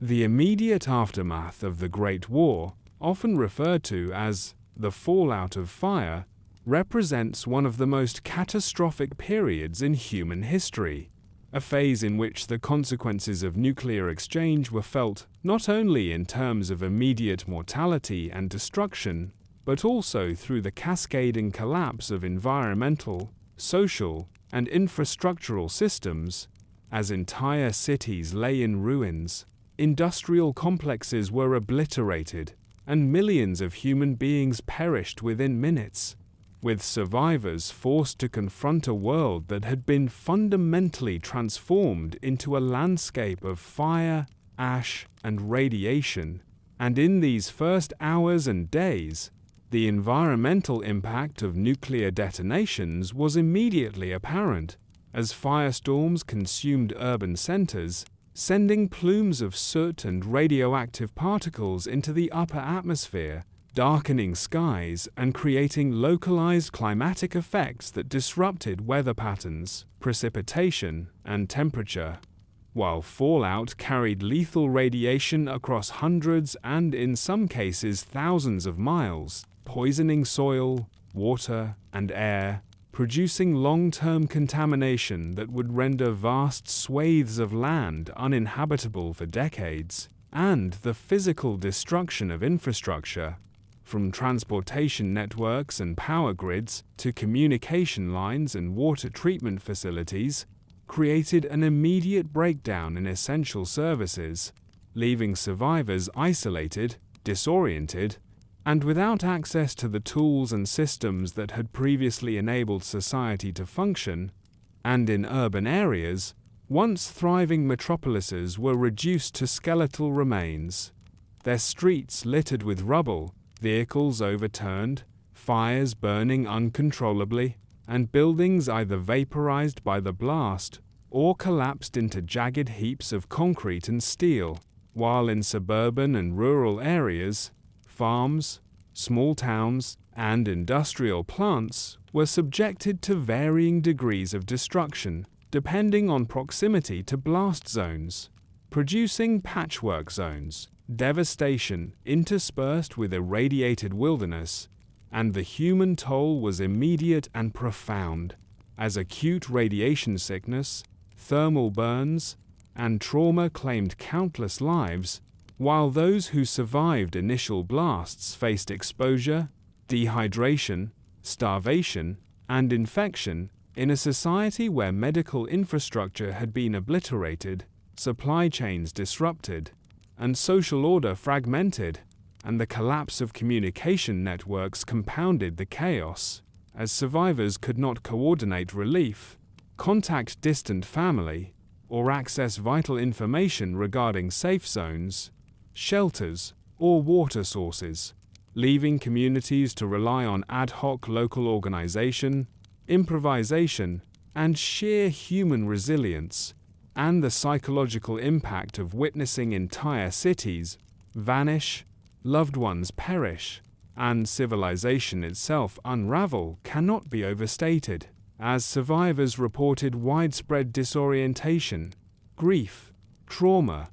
and the immediate need to adapt to a world in which the familiar markers of society, schools, hospitals, government buildings, markets, and neighborhoods, had been obliterated, leaving only the skeletal framework of pre-war life, buried beneath ash, rubble, and fire. And the environmental consequences extended far beyond immediate blast zones, as radioactive fallout spread through wind and water, contaminating rivers, lakes, and aquifers, and entering the food chain via livestock, crops, and foraged plants, rendering previously safe sources of sustenance hazardous and triggering cascading health crises among survivors, while global climatic effects of soot and particulate matter injected into the atmosphere created nuclear winter conditions in some regions, lowering temperatures, reducing sunlight, and further impairing agricultural productivity. And, in addition to environmental collapse, social and political systems disintegrated almost instantaneously in affected areas, as local governance structures, law enforcement, and emergency services were overwhelmed or destroyed, leaving communities to confront scarcity, violence, and uncertainty without institutional support, while the breakdown of commerce and trade, the destruction of banks, and the collapse of utilities eliminated the pre-war economic framework, further intensifying the struggle for survival. And within this context, human behavior ranged from extraordinary cooperation and ingenuity to opportunistic violence and exploitation. As individuals and groups navigated the precarious balance between mutual aid and competition for limited resources, highlighting both the resilience and fragility of human social structures, when stripped of the stabilizing influence of centralized governance and infrastructure, and the first weeks and months following the initial strikes were characterized by widespread mortality, not solely from the blasts themselves, but from the compounded effects of starvation, dehydration, disease, radiation poisoning, and exposure, as urban and rural populations alike faced environments that were increasingly hostile and inhospitable, while the destruction of industrial and agricultural capacity meant that traditional sources of food, fuel, and medicine were unavailable, further accelerating mortality and social collapse. And in this period, pockets of survival often coalesced around pre-existing shelters, natural resources, or improvised refuges, as small groups of people scavenged remnants of pre-war infrastructure, protected themselves from radiation, and established rudimentary systems for water purification, food storage, and security, laying the foundation for the emergent post-apocalyptic communities that would come to define the first decade of the wasteland. And the interplay of environmental, social, and infrastructural collapse was compounded by the persistence of lethal radiation, which rendered large swaths of territory temporarily or permanently uninhabitable, forcing survivors to adapt, migrate, or perish. And the cumulative effect of these factors was the creation of a world in which normal societal rhythms had ceased, in which every action carried life or death consequences, and in which survival required constant vigilance, innovation, and an acceptance of a fundamentally altered reality. And even regions that had been only lightly affected by direct strikes experienced secondary consequences, such as population influxes from destroyed areas, disease transmission, resource competition, and psychological trauma, producing a ripple effect of devastation that extended the immediate impact of the Great War far beyond its epicenters. And in examining the fallout of fire, it becomes clear that the Great War did not merely destroy infrastructure or population centers, but fundamentally redefined the human relationship to environment, technology, society, and survival. As the instruments of pre-war control and security,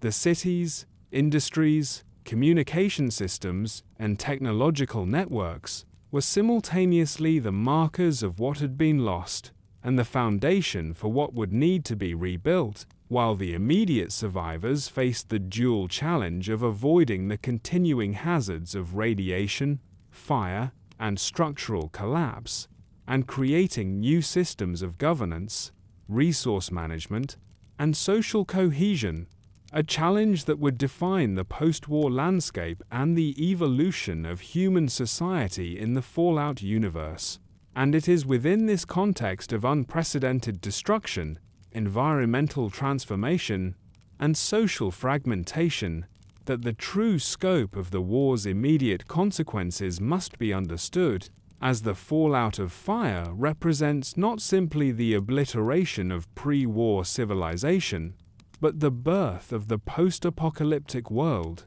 in which survival, adaptation, and human ingenuity would determine which individuals, communities, and institutions persisted in the irradiated wasteland. And in this light, the catastrophic events of the first days and weeks following the nuclear exchange stand as a stark reminder of both the destructive power of nuclear technology and the profound vulnerability of complex, interconnected human systems to instantaneous, total-scale disruption, setting the stage for the struggle of the survivors, the opening of vaults, and the emergence of a new, fractured world order, in which the lessons of pre-war civilization would persist as myths, memories, and cautionary tales. In the immediate aftermath of the Great War, as firestorms cooled and radioactive clouds began to settle across the continents, the remnants of humanity emerged into a world that was almost unrecognizable, a landscape of ash, skeletal cities, irradiated plains, and decimated infrastructure, where survival was no longer a matter of normalcy, but an existential struggle against both the environment and the breakdown of social order. And within this context, the first survivors, often referred to in later histories as the Shadows, became the inadvertent architects of the post-apocalyptic world, forming small, fragile communities that relied on scavenging, improvisation, and mutual aid to endure the immediate threats of starvation, dehydration, radiation sickness, and exposure. And these early groups, scattered across former urban centers, suburban neighborhoods, and rural settlements, often arose spontaneously, drawn together by proximity, familial ties, or sheer chance, and their survival strategies reflected a combination of pre-war knowledge and rapid adaptation to the new realities. As individuals repurposed remnants of technology, sought uncontaminated water sources, cultivated resistant crops where possible, and improvised rudimentary shelter in buildings, caves, or temporary structures, all while maintaining constant vigilance against both environmental hazards and other humans competing for limited resources, and the psychological burden borne by these survivors was immense, as the magnitude of loss, family members, friends, homes, and the familiar markers of civilization, combined with the ongoing threat of radiation, predators, and scarcity, producing a pervasive sense of grief, anxiety, and hypervigilance that shaped social dynamics, leadership structures, and cultural practices within these emergent groups, and the diversity of survivor experiences was vast, ranging from communities that coalesced around pre-war shelters, underground bunkers, or remaining utilities, to itinerant bands of nomads navigating the irradiated wilderness, scavenging ruins for food, medicine, and weapons, while avoiding pockets of extreme radiation and areas devastated by firestorms or structural collapse. And in many regions, survival was facilitated by access to pre-war technology, caches of preserved food, and intact vehicles or fuel supplies, while in other areas, ingenuity alone determined survival, with the construction of makeshift water filtration systems, the domestication of local fauna, and the reuse of scrap materials to create shelter, tools, and defensive measures, illustrating the resilience, resourcefulness, and adaptability of humanity, even in the most extreme circumstances. And the social dynamics of these early survivor communities were shaped both by necessity and by the residual influence of pre-war norms, authority, and knowledge, as some groups attempted to recreate hierarchical governance structures, assign roles, and enforce order,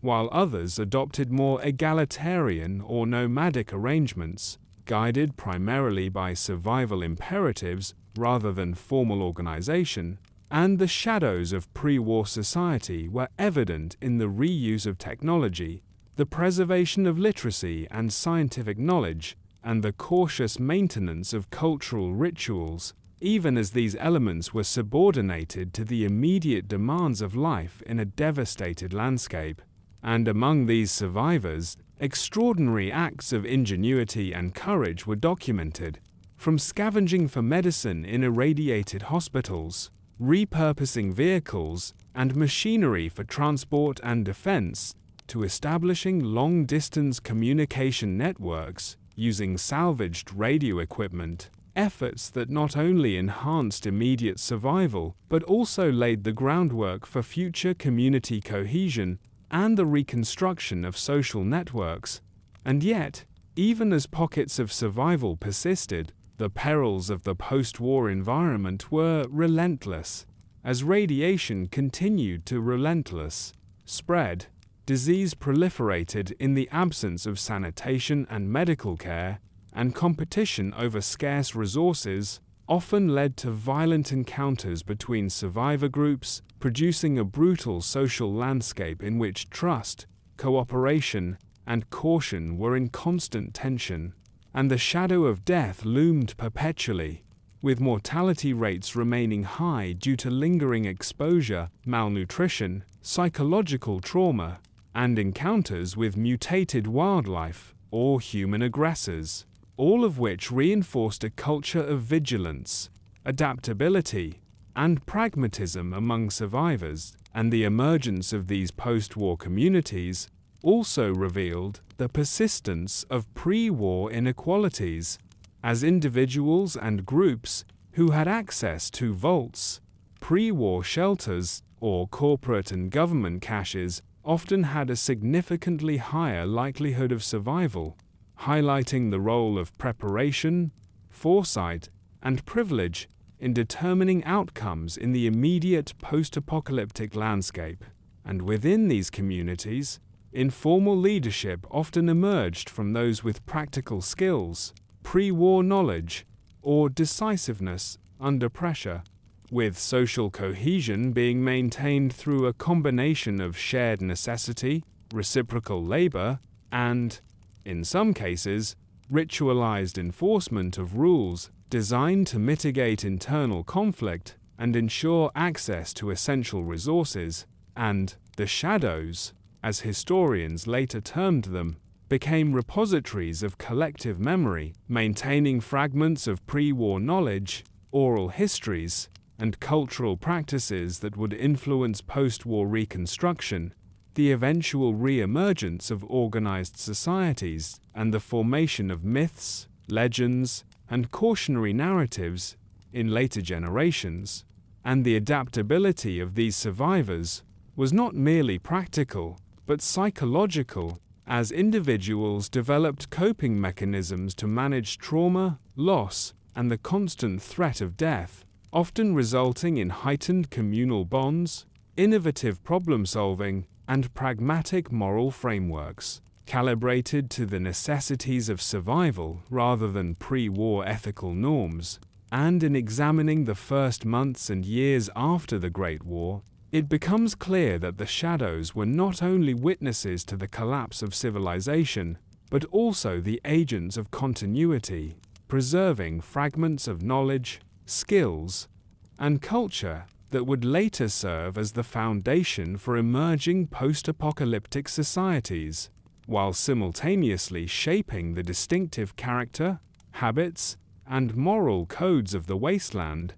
And as these early survivor communities navigated the irradiated landscapes, they contended with both natural and human threats, including contaminated water and soil, mutated wildlife, rogue military remnants,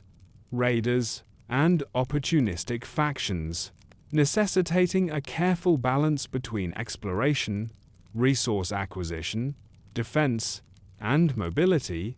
And the Shadows' experiences underscore the interplay between environmental devastation, social fragmentation, and human ingenuity, illustrating that survival in the immediate post-war world required not only physical endurance, but also social intelligence, strategic planning, and the ability to adapt pre-war knowledge to radically altered circumstances. And the stories of these first survivors, preserved through oral histories, recovered documents, and later narratives, form the foundation for understanding the post-apocalyptic human experience. demonstrating how even in the most extreme conditions, communities coalesced, knowledge was preserved, and humanity persisted, albeit in dramatically altered forms, and the legacy of the shadows continues to resonate in the Fallout universe, informing the behavior, culture, and societal structures of subsequent generations, shaping factions, settlements, and interpersonal dynamics, and revealing that the true human story of the Great War lies not solely in the destruction wrought by nuclear fire, but in the resilience, adaptation, and ingenuity of those who emerged from the ashes to live, survive, and rebuild in the irradiated shadows of a once thriving civilization. As the nuclear firestorm of the Great War subsided, and the initial months of radioactive fallout enveloped the continents, the vaults, long shrouded in secrecy and myth, began to emerge as both sanctuaries of survival and instruments of human experimentation, representing the culmination of decades of planning by Vault-Tec, a corporation whose dual mandate of preservation and observation had long been hidden from public view. And while the stated purpose of the vaults was to protect segments of the population from the inevitable apocalypse, each facility was meticulously designed with experimental variables that ranged from social engineering and behavioral studies to environmental manipulation, revealing the morally ambiguous intersection of corporate oversight, government partnership, and human survival. And, as vault doors opened in the weeks, months, and, in some cases, years following the Great War, humanity's fate began to diverge along paths, determined as much by experimentation and selection as by preparation and fortuity. And the opening of these underground complexes was a staggered, regionally varied process, dictated by both automated systems designed to respond to seismic, thermal, and radiation thresholds,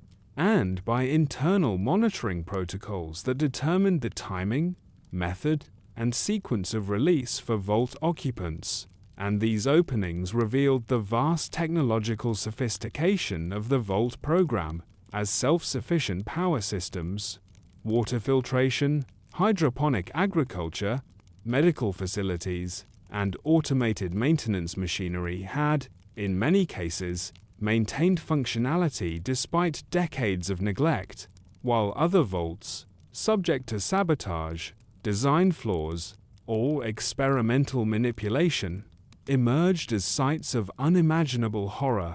with inhabitants subjected to environmental stress, psychological conditioning, genetic experimentation, or social stratification that often resulted in disorder, mutiny, or mass mortality. And the contrast between these outcomes highlights the dual nature of the Vault program, as both preservation and experimentation, revealing that the post-apocalyptic human landscape was shaped not only by external devastation, but by the deliberate designs of pre-war institutions, whose hidden agendas determined who would survive, under what conditions, and with what long-term consequences. And as communities emerged from the vaults, they confronted a wasteland that was both familiar and alien, with the remnants of pre-war cities, irradiated landscapes, mutated flora and fauna, and scattered survivors, providing a stark testament to the devastation wrought by the Great War and the integration of vault occupants into the broader post-war world was highly variable, as some individuals and groups maintained internal cohesion, technological knowledge, and social organization that allowed them to establish functioning communities, while others were thrust into chaos by both external threats and the psychological and social stresses imposed by years of confinement. And the influence of Vault-Tec's experiments became evident in myriad ways, as certain vaults had been designed to observe human behavior under conditions of scarcity, isolation,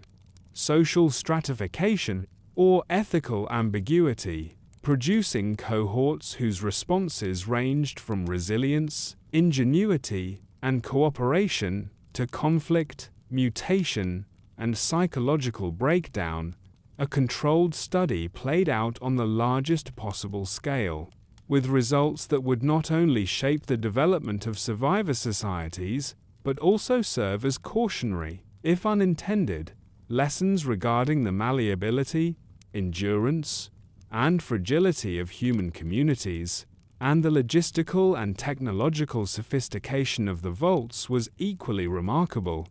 as their automated systems had preserved water, air, and food supplies through decades of neglect, monitored radiation levels, and maintained security, demonstrating the effectiveness of pre-war engineering, while simultaneously underscoring the hubris inherent in assuming that technology alone could safeguard humanity against total societal collapse. And in examining the post-Vault emergence of human communities, it becomes clear that the survivors' initial conditions, whether determined by pre-war socio-economic status, selection criteria, or experimental parameters, profoundly shaped their trajectories, influencing resource allocation, leadership structures, social norms, and approaches to environmental hazards. And as vault dwellers encountered other survivor groups, whether previously unexposed to structured shelter or also emerging from experimental isolation, the dynamics of cooperation, competition, and conflict unfolded in ways that were directly influenced by both pre-war conditioning and the immediate pressures of post-apocalyptic survival, creating a complex mosaic of human society in which history, experimentation, and adaptation intersected,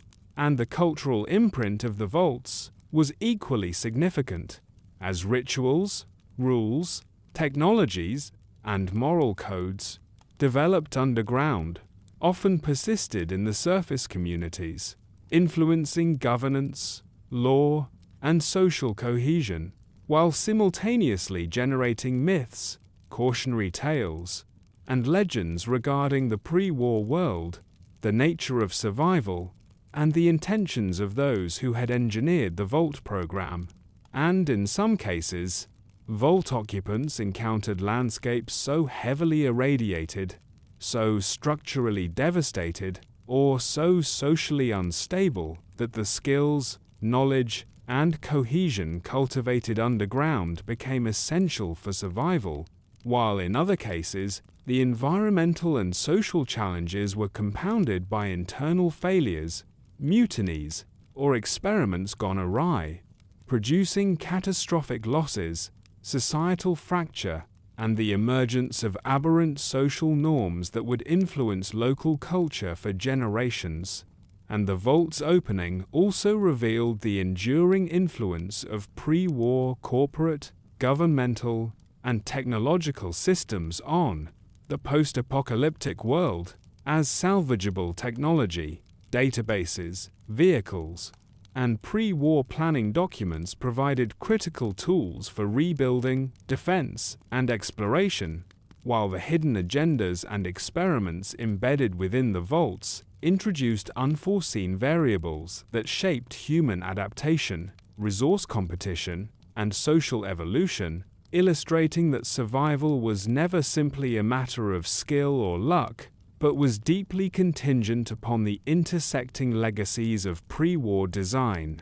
environmental catastrophe, and human ingenuity. And the emergence of the vaults set in motion a profound realignment of post-war human society, creating nodes of technological knowledge, organizational structure, and population density around which larger patterns of settlement, trade, conflict, and governance would coalesce, while simultaneously producing variations in cultural norms, survival strategies, and moral frameworks determined by the specific conditions of confinement and experimentation. And in this way, the vaults functioned not merely as shelters, but as active determinants of human destiny, shaping which individuals survived, how communities organized, and what knowledge, skills, and attitudes persisted in the irradiated landscape.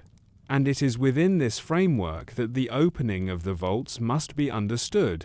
as both a revelation of pre-war foresight and an illustration of the profound ethical ambiguities inherent in engineered survival, as humanity emerged from its subterranean refuges into a wasteland defined by fire, radiation, and social fragmentation, carrying with it the legacy of both preservation and manipulation, and the consequences of the Vault program would reverberate through the post-war world, influencing factional development, governance, cultural memory, and social evolution, establishing patterns that would persist for decades. And in documenting the Vault's emergence, it becomes clear that the post-apocalyptic world of Fallout is not merely the product of external destruction, but also the outcome of premeditated human design, experimentation, and the deliberate shaping of human populations,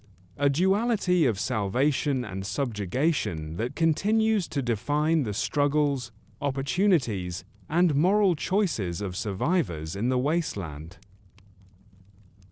The first decade following the Great War, often referred to in survivor accounts and later historical analyses as the Long Night, was characterized by an unrelenting struggle for the basic necessities of life: food, water, shelter, and safety, set against a backdrop of persistent radiation, environmental collapse, and social fragmentation, a period in which humanity confronted the harsh realities of its own technological hubris and the catastrophic consequences of decades of geopolitical tension. And during these years, the remnants of human civilization were forced to adapt to conditions radically different from any experienced in pre-war history, as cities lay in ruins, industrial centers were obliterated, transportation and communication networks had ceased to function, and the majority of the population had been killed outright or succumbed to the lingering effects of radiation, disease, and exposure, leaving isolated pockets of survivors to navigate a world where every resource was contested, every movement carried risk, and the margin between life and death was razor thin. And within these pockets, survival strategies varied widely depending on access to pre-war technology, vaults, and natural resources, as some communities were able to draw upon intact subterranean shelters, caches of preserved food,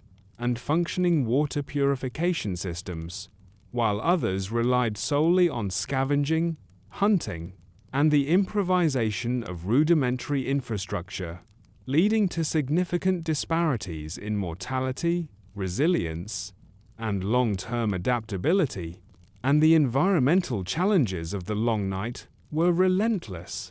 as radioactive contamination persisted in soil, water, and air. Mutated flora and fauna presented new threats, and previously, arable land had become toxic or barren, requiring survivors to innovate in agriculture, water procurement, and shelter construction, often repurposing remnants of pre-war machinery, vehicles, and buildings to create habitable zones while constantly mitigating the risks of radiation exposure, disease outbreaks, and structural collapse. And these environmental pressures were compounded by social and psychological stresses, as trauma from the war, the sudden loss of loved ones, and the collapse of established social norms produced widespread grief, fear, and hypervigilance, conditions that influenced interpersonal relations,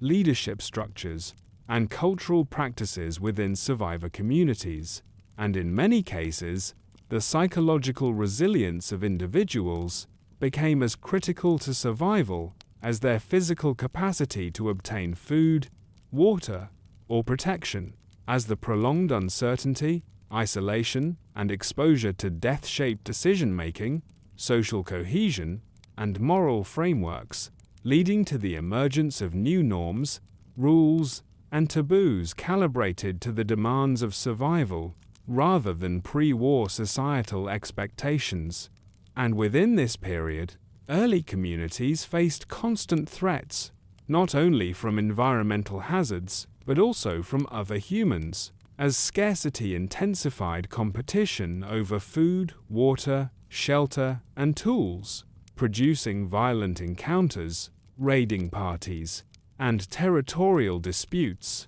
while simultaneously fostering alliances, trade networks, and mutual aid agreements among groups that recognize the advantages of cooperation in the face of overwhelming adversity. And the necessity of defensive measures led to widespread fortification of settlements, development of improvised weapons, and strategic utilization of terrain, with survivors balancing the need for mobility with the security offered by defensible locations, a dynamic that would shape settlement patterns, territorial boundaries, and the emergence of early factions. And the Long Night was also a period in which pre-war knowledge, skills, and technology proved critical to survival, as individuals with engineering, medical, agricultural, and mechanical expertise became central to community cohesion, resource management, and defense, while literacy and the preservation of records allowed for the continuation of cultural memory, the reconstruction of knowledge, and the establishment of governance structures, highlighting the centrality of human knowledge as a stabilizing force in a world otherwise dominated by chaos. And in examining the broader landscape, it becomes clear that the Long Night was not uniform, with conditions varying widely based on proximity to blast sites, fallout patterns, climate, and pre-war infrastructure, producing regions where survival was marginal and mortality rates remained extreme, alongside areas where environmental conditions, access to resources, or the legacy of Vault-Tec and other shelters allowed communities to stabilize, grow, and even begin rudimentary reconstruction. And the emergence of mutated wildlife, including irradiated predators, aggressive flora, and diseased species, created persistent ecological hazards, while the collapse of agricultural systems, the contamination of water sources, and the disruption of weather patterns produced famine, malnutrition, and disease outbreaks, compelling survivors to develop strategies for hunting, foraging, water purification, and crop cultivation adapted to radiation, soil toxicity, and climate anomalies, often blending pre-war agricultural techniques with novel improvisations, a testament to human adaptability and ingenuity. And during the Long Night, the interplay of environmental stress, social fragmentation, and psychological pressure led to the formation of distinctive cultural, moral, and social norms among different survivor groups, with some communities adopting rigid hierarchies, strict rules, and punitive enforcement to maintain order, while others embraced egalitarian, nomadic, or cooperative arrangements optimized for resource sharing, mobility, and adaptive decision-making, illustrating the diversity of human responses to extreme conditions. And the Long Night was also marked by the gradual coalescence of early factions, some motivated by ideology, others by survival imperatives, with leadership emerging from those possessing strategic foresight, technical skill, or charismatic authority, a process that laid the foundation for the political and social landscape of the later wasteland. As communities stabilized, trade networks emerged, and defensive alliances formed to mitigate environmental hazards and human threats. And despite the harshness of these first post-war years, humanity demonstrated remarkable resilience as survivors preserved fragments of pre-war knowledge, maintained functional social structures, adapted technology, and established footholds from which long-term reconstruction, cultural memory, and social continuity could emerge. A process that would ultimately shape the subsequent evolution of settlements, vault interactions, factions, and the broader post-apocalyptic world. And the Long Night also highlighted the long-term consequences of radiation, genetic mutation, and ecological disruption, as survivors observed alterations in plant and animal life, increased incidence of disease, and subtle physiological and psychological effects, all of which informed early medical practices, survival strategies, and cultural attitudes toward the irradiated environment. And in reflecting on this decade, historians and chroniclers of the wasteland have emphasized that the Long Night was not merely a period of survival, but a formative era in which the rules of post-war existence were established, in which human ingenuity, adaptability, and social experimentation were tested against extreme conditions, and in which the foundational structures of the wasteland, settlements, factions, social norms, and technological adaptation emerged, providing insight into the enduring human capacity to endure, adapt, and reconstruct in the aftermath of total societal collapse. And it is within this context that the first decade after the Great War must be understood, a period of darkness, suffering, and adaptation, in which the long shadow of nuclear devastation imposed itself upon every aspect of life, yet within which the seeds of human resilience, social organization, and cultural memory were planted, ensuring that even in the most extreme conditions, humanity would persist, evolve, and lay the groundwork for the complex, factionalized, and irradiated world that defines the Fallout universe. In the decades following the Great War, as survivors navigated the irradiated wasteland, the collective memory of the pre-war world began to take on a mythic quality, shaped as much by the fragmented experiences of individual survivors as by the stories, propaganda, and cultural remnants that had persisted through vaults, scattered settlements, and salvaged records. And in these early years, the process of remembering was deeply intertwined with the necessity of survival, as humans sought to preserve practical knowledge of agriculture, medicine, and engineering while simultaneously negotiating the psychological need to make sense of the catastrophic loss of civilization. And as communities emerged from the shadows of destroyed cities, opened vaults, or ventured into the irradiated wilds, these recollections evolved into narratives that blended fact,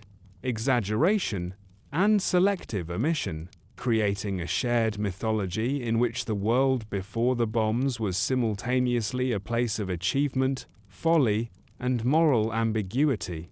And this myth-making served multiple functions. It provided a framework for understanding the forces that had led to annihilation, a cautionary tale for future generations, and a source of identity and cohesion for nascent post-war societies, who drew upon these memories to define cultural norms, ethical boundaries, and social hierarchies, often infusing them with ritualistic or symbolic meaning. And within these narratives, certain motifs repeatedly emerged, including the moral failings of pre-war governments, the hubris of technological overreach, the arrogance and secrecy of corporations such as Vault-Tec, the terror and inevitability of nuclear warfare, and the extraordinary resilience of those who had survived the initial devastation, creating a framework in which heroism, caution, and communal responsibility were elevated, while failure, greed, and negligence were demonized or immortalized as cautionary exemplars. and the oral traditions of survivors, often passed down through generations, contributed to the evolution of these legends, as stories of pre-war life, vault experiments, heroic rescues, and harrowing survival were recounted around fires, in shelters, and at communal gatherings, reinforcing communal bonds, transmitting practical knowledge, and embedding cultural memory in the fabric of everyday life and the artifacts of the pre-war world.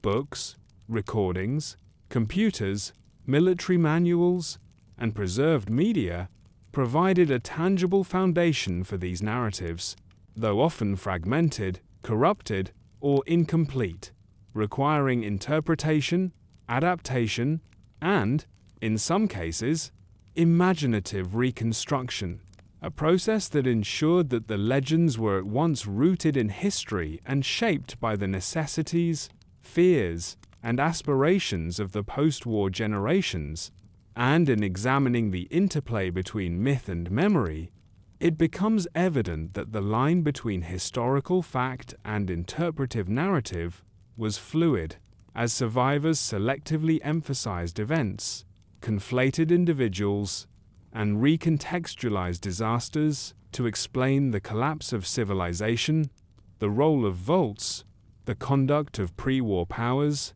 and the nature of survival in a world now dominated by radiation, scarcity, and mutated life. And these legends were further complicated by the divergent experiences of survivors, as those emerging from vaults, underground bunkers, or isolated regions often possessed radically different perspectives, technological knowledge, and social norms, leading to stories that reflected not only objective events, but the particular conditions, biases, and moral frameworks of those recounting them. And the process of mythologizing the pre-war world extended to institutions, objects, and individuals, as legendary leaders, corporate figures, and vault overseers became archetypes in post-war culture, symbolizing either wisdom, foresight, malevolence, or hubris, while technologies, vehicles, and weapons of the pre-war era were venerated, feared, or ritualized, forming the material backbone of narrative memory that informed both practical survival and cultural identity, and the moral dimensions of these legends were particularly significant, as communities sought to distill ethical lessons from the devastation of the Great War, constructing narratives that emphasized caution, communal responsibility, restraint, and the dangers of unchecked technological and political ambition, while simultaneously elevating individual heroism, ingenuity, and adaptability as essential virtues, a process that not only provided guidance for living in the post-apocalyptic world, but also reinforced social cohesion, hierarchy, and authority within emerging settlements and factions. And these stories were not static but evolved dynamically over time, influenced by the addition of new experiences, intergenerational transmission, the recovery of pre-war records, encounters with other survivor groups, and the integration of vault knowledge, producing a constantly shifting tapestry of memory, legend, and myth that shaped both individual and collective understanding of history, survival, and identity. And in many cases, these legends directly informed the behavior, governance, and belief systems of post-war societies, as communities adopted rituals, taboos, and practices inspired by cautionary tales, heroic narratives, and ethical exemplars, guiding everything from resource allocation, conflict resolution, and leadership selection to exploration, education, and the interpretation of environmental hazards. And the centrality of myth and memory in post-war life was further reinforced by the scarcity of pre-war documentation and the loss of institutional knowledge, as survivors often had access only to fragments of newspapers, holotapes, propaganda broadcasts, and personal diaries, necessitating interpretive reconstruction, creative adaptation, and reliance on storytelling as a mechanism for encoding, preserving, and transmitting knowledge, a process that combined practical information with moral and cultural meaning, ensuring that survival and identity were intertwined with the collective narrative, and the interplay between memory, legend, and survival was particularly pronounced in the context of vaults, as Vault-Tec's experiments, designs, and records were gradually uncovered, revealing both successes and failures that reinforced cautionary narratives, while the lived experience of vault dwellers provided a parallel set of stories, emphasizing ingenuity, resilience, and the ethical ambiguities of survival under controlled conditions, and the resulting cultural memory served multiple functions. It preserved practical knowledge of agriculture, engineering, medicine, and governance, provided moral and ethical guidance, reinforced social cohesion, and created a shared identity rooted in both the tragedy of the Great War and the extraordinary resilience of those who survived. And as the first post-war generations matured, these legends and memories became increasingly formalized, forming the basis for communal rituals, educational practices, governance norms, and storytelling traditions that would endure for decades, influencing not only the immediate post-war recovery, but also the long-term social, political, and cultural development of the wasteland. And in reflecting on the significance of these legends, it is evident that the memory of the pre-war world was not simply a record of historical events, but a living, adaptive framework that guided behavior, shaped belief systems, and mediated the relationship between humans, their environment, and the material and technological remnants of a lost civilization. And the enduring influence of these myths and memories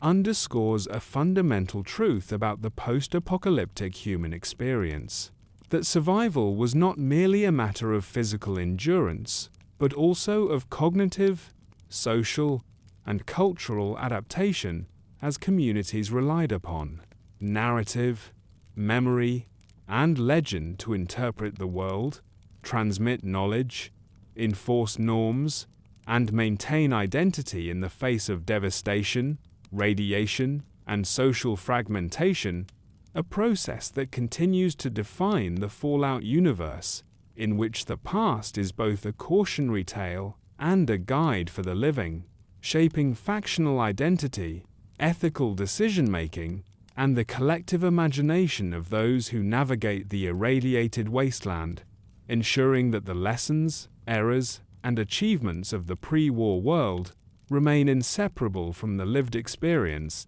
governance, and culture of the post-war generations.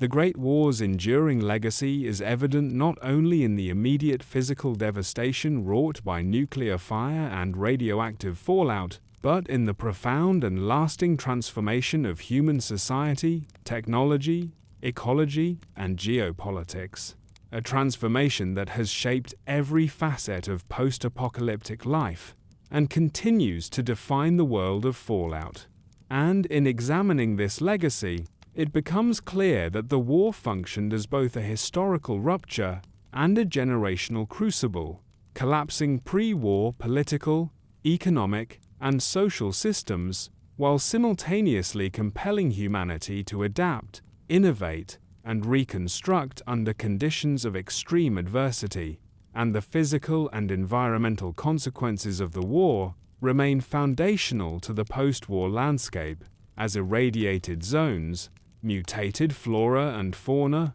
contaminated water supplies, and altered climate patterns created persistent hazards that dictated settlement patterns, migration routes, and resource allocation, producing regions of uninhabitable terrain interspersed with habitable pockets, that became focal points for human survival, the emergence of factions, and the gradual rebuilding of society. And the technological legacy of the war is similarly profound, as remnants of pre-war machines, vehicles, weapons, energy systems, and Vault-Tec infrastructure provided both tools for survival and symbolic markers of lost civilization, with survivors repurposing, rediscovering, and, in some cases, failing to fully comprehend the functionality of these artifacts, producing a mixture of practical utility,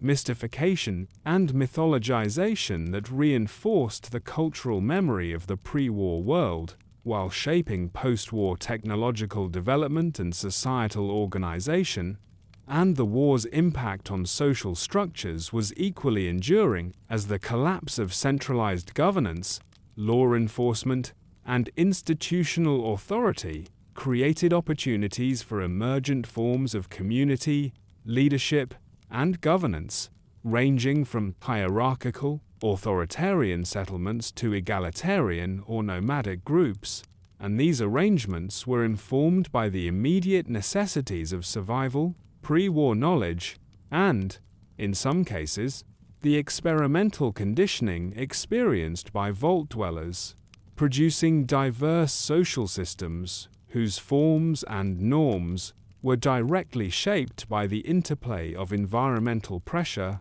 scarcity, and human ingenuity, and the human toll of the war, both in immediate mortality and in the long-term consequences of radiation, disease, and genetic mutation, produced profound demographic shifts, with population densities drastically reduced, generational continuity disrupted, and human adaptation occurring in a context of extreme vulnerability. Yet it also highlighted the resilience and adaptability of humanity, as survivors preserved critical knowledge, maintained social cohesion, and established new cultural, ethical, and practical norms that allowed for the persistence of society, even amidst ongoing environmental and social hazards. And the Great War's geopolitical legacy is similarly stark, as pre-war national boundaries,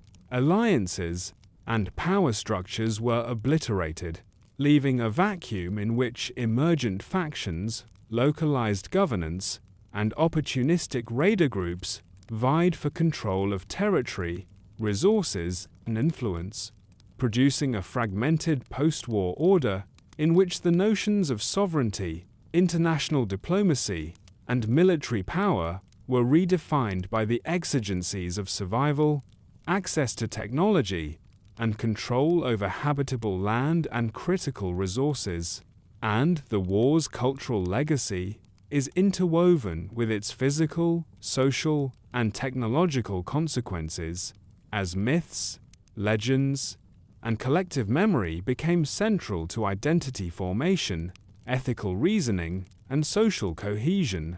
With the stories of pre-war civilization, vault experiments, heroic survival, and moral caution forming the moral and cognitive scaffolding for post-war communities, guiding behavior, reinforcing norms, and preserving knowledge in a context where direct instruction, formal education, and institutional memory were largely absent, and the enduring psychological impact of the war cannot be overstated, as the trauma of witnessing or experiencing the annihilation of familiar landscapes, loved ones, and societal structures produced long-lasting effects on survivor behavior, intergenerational attitudes, and cultural practices,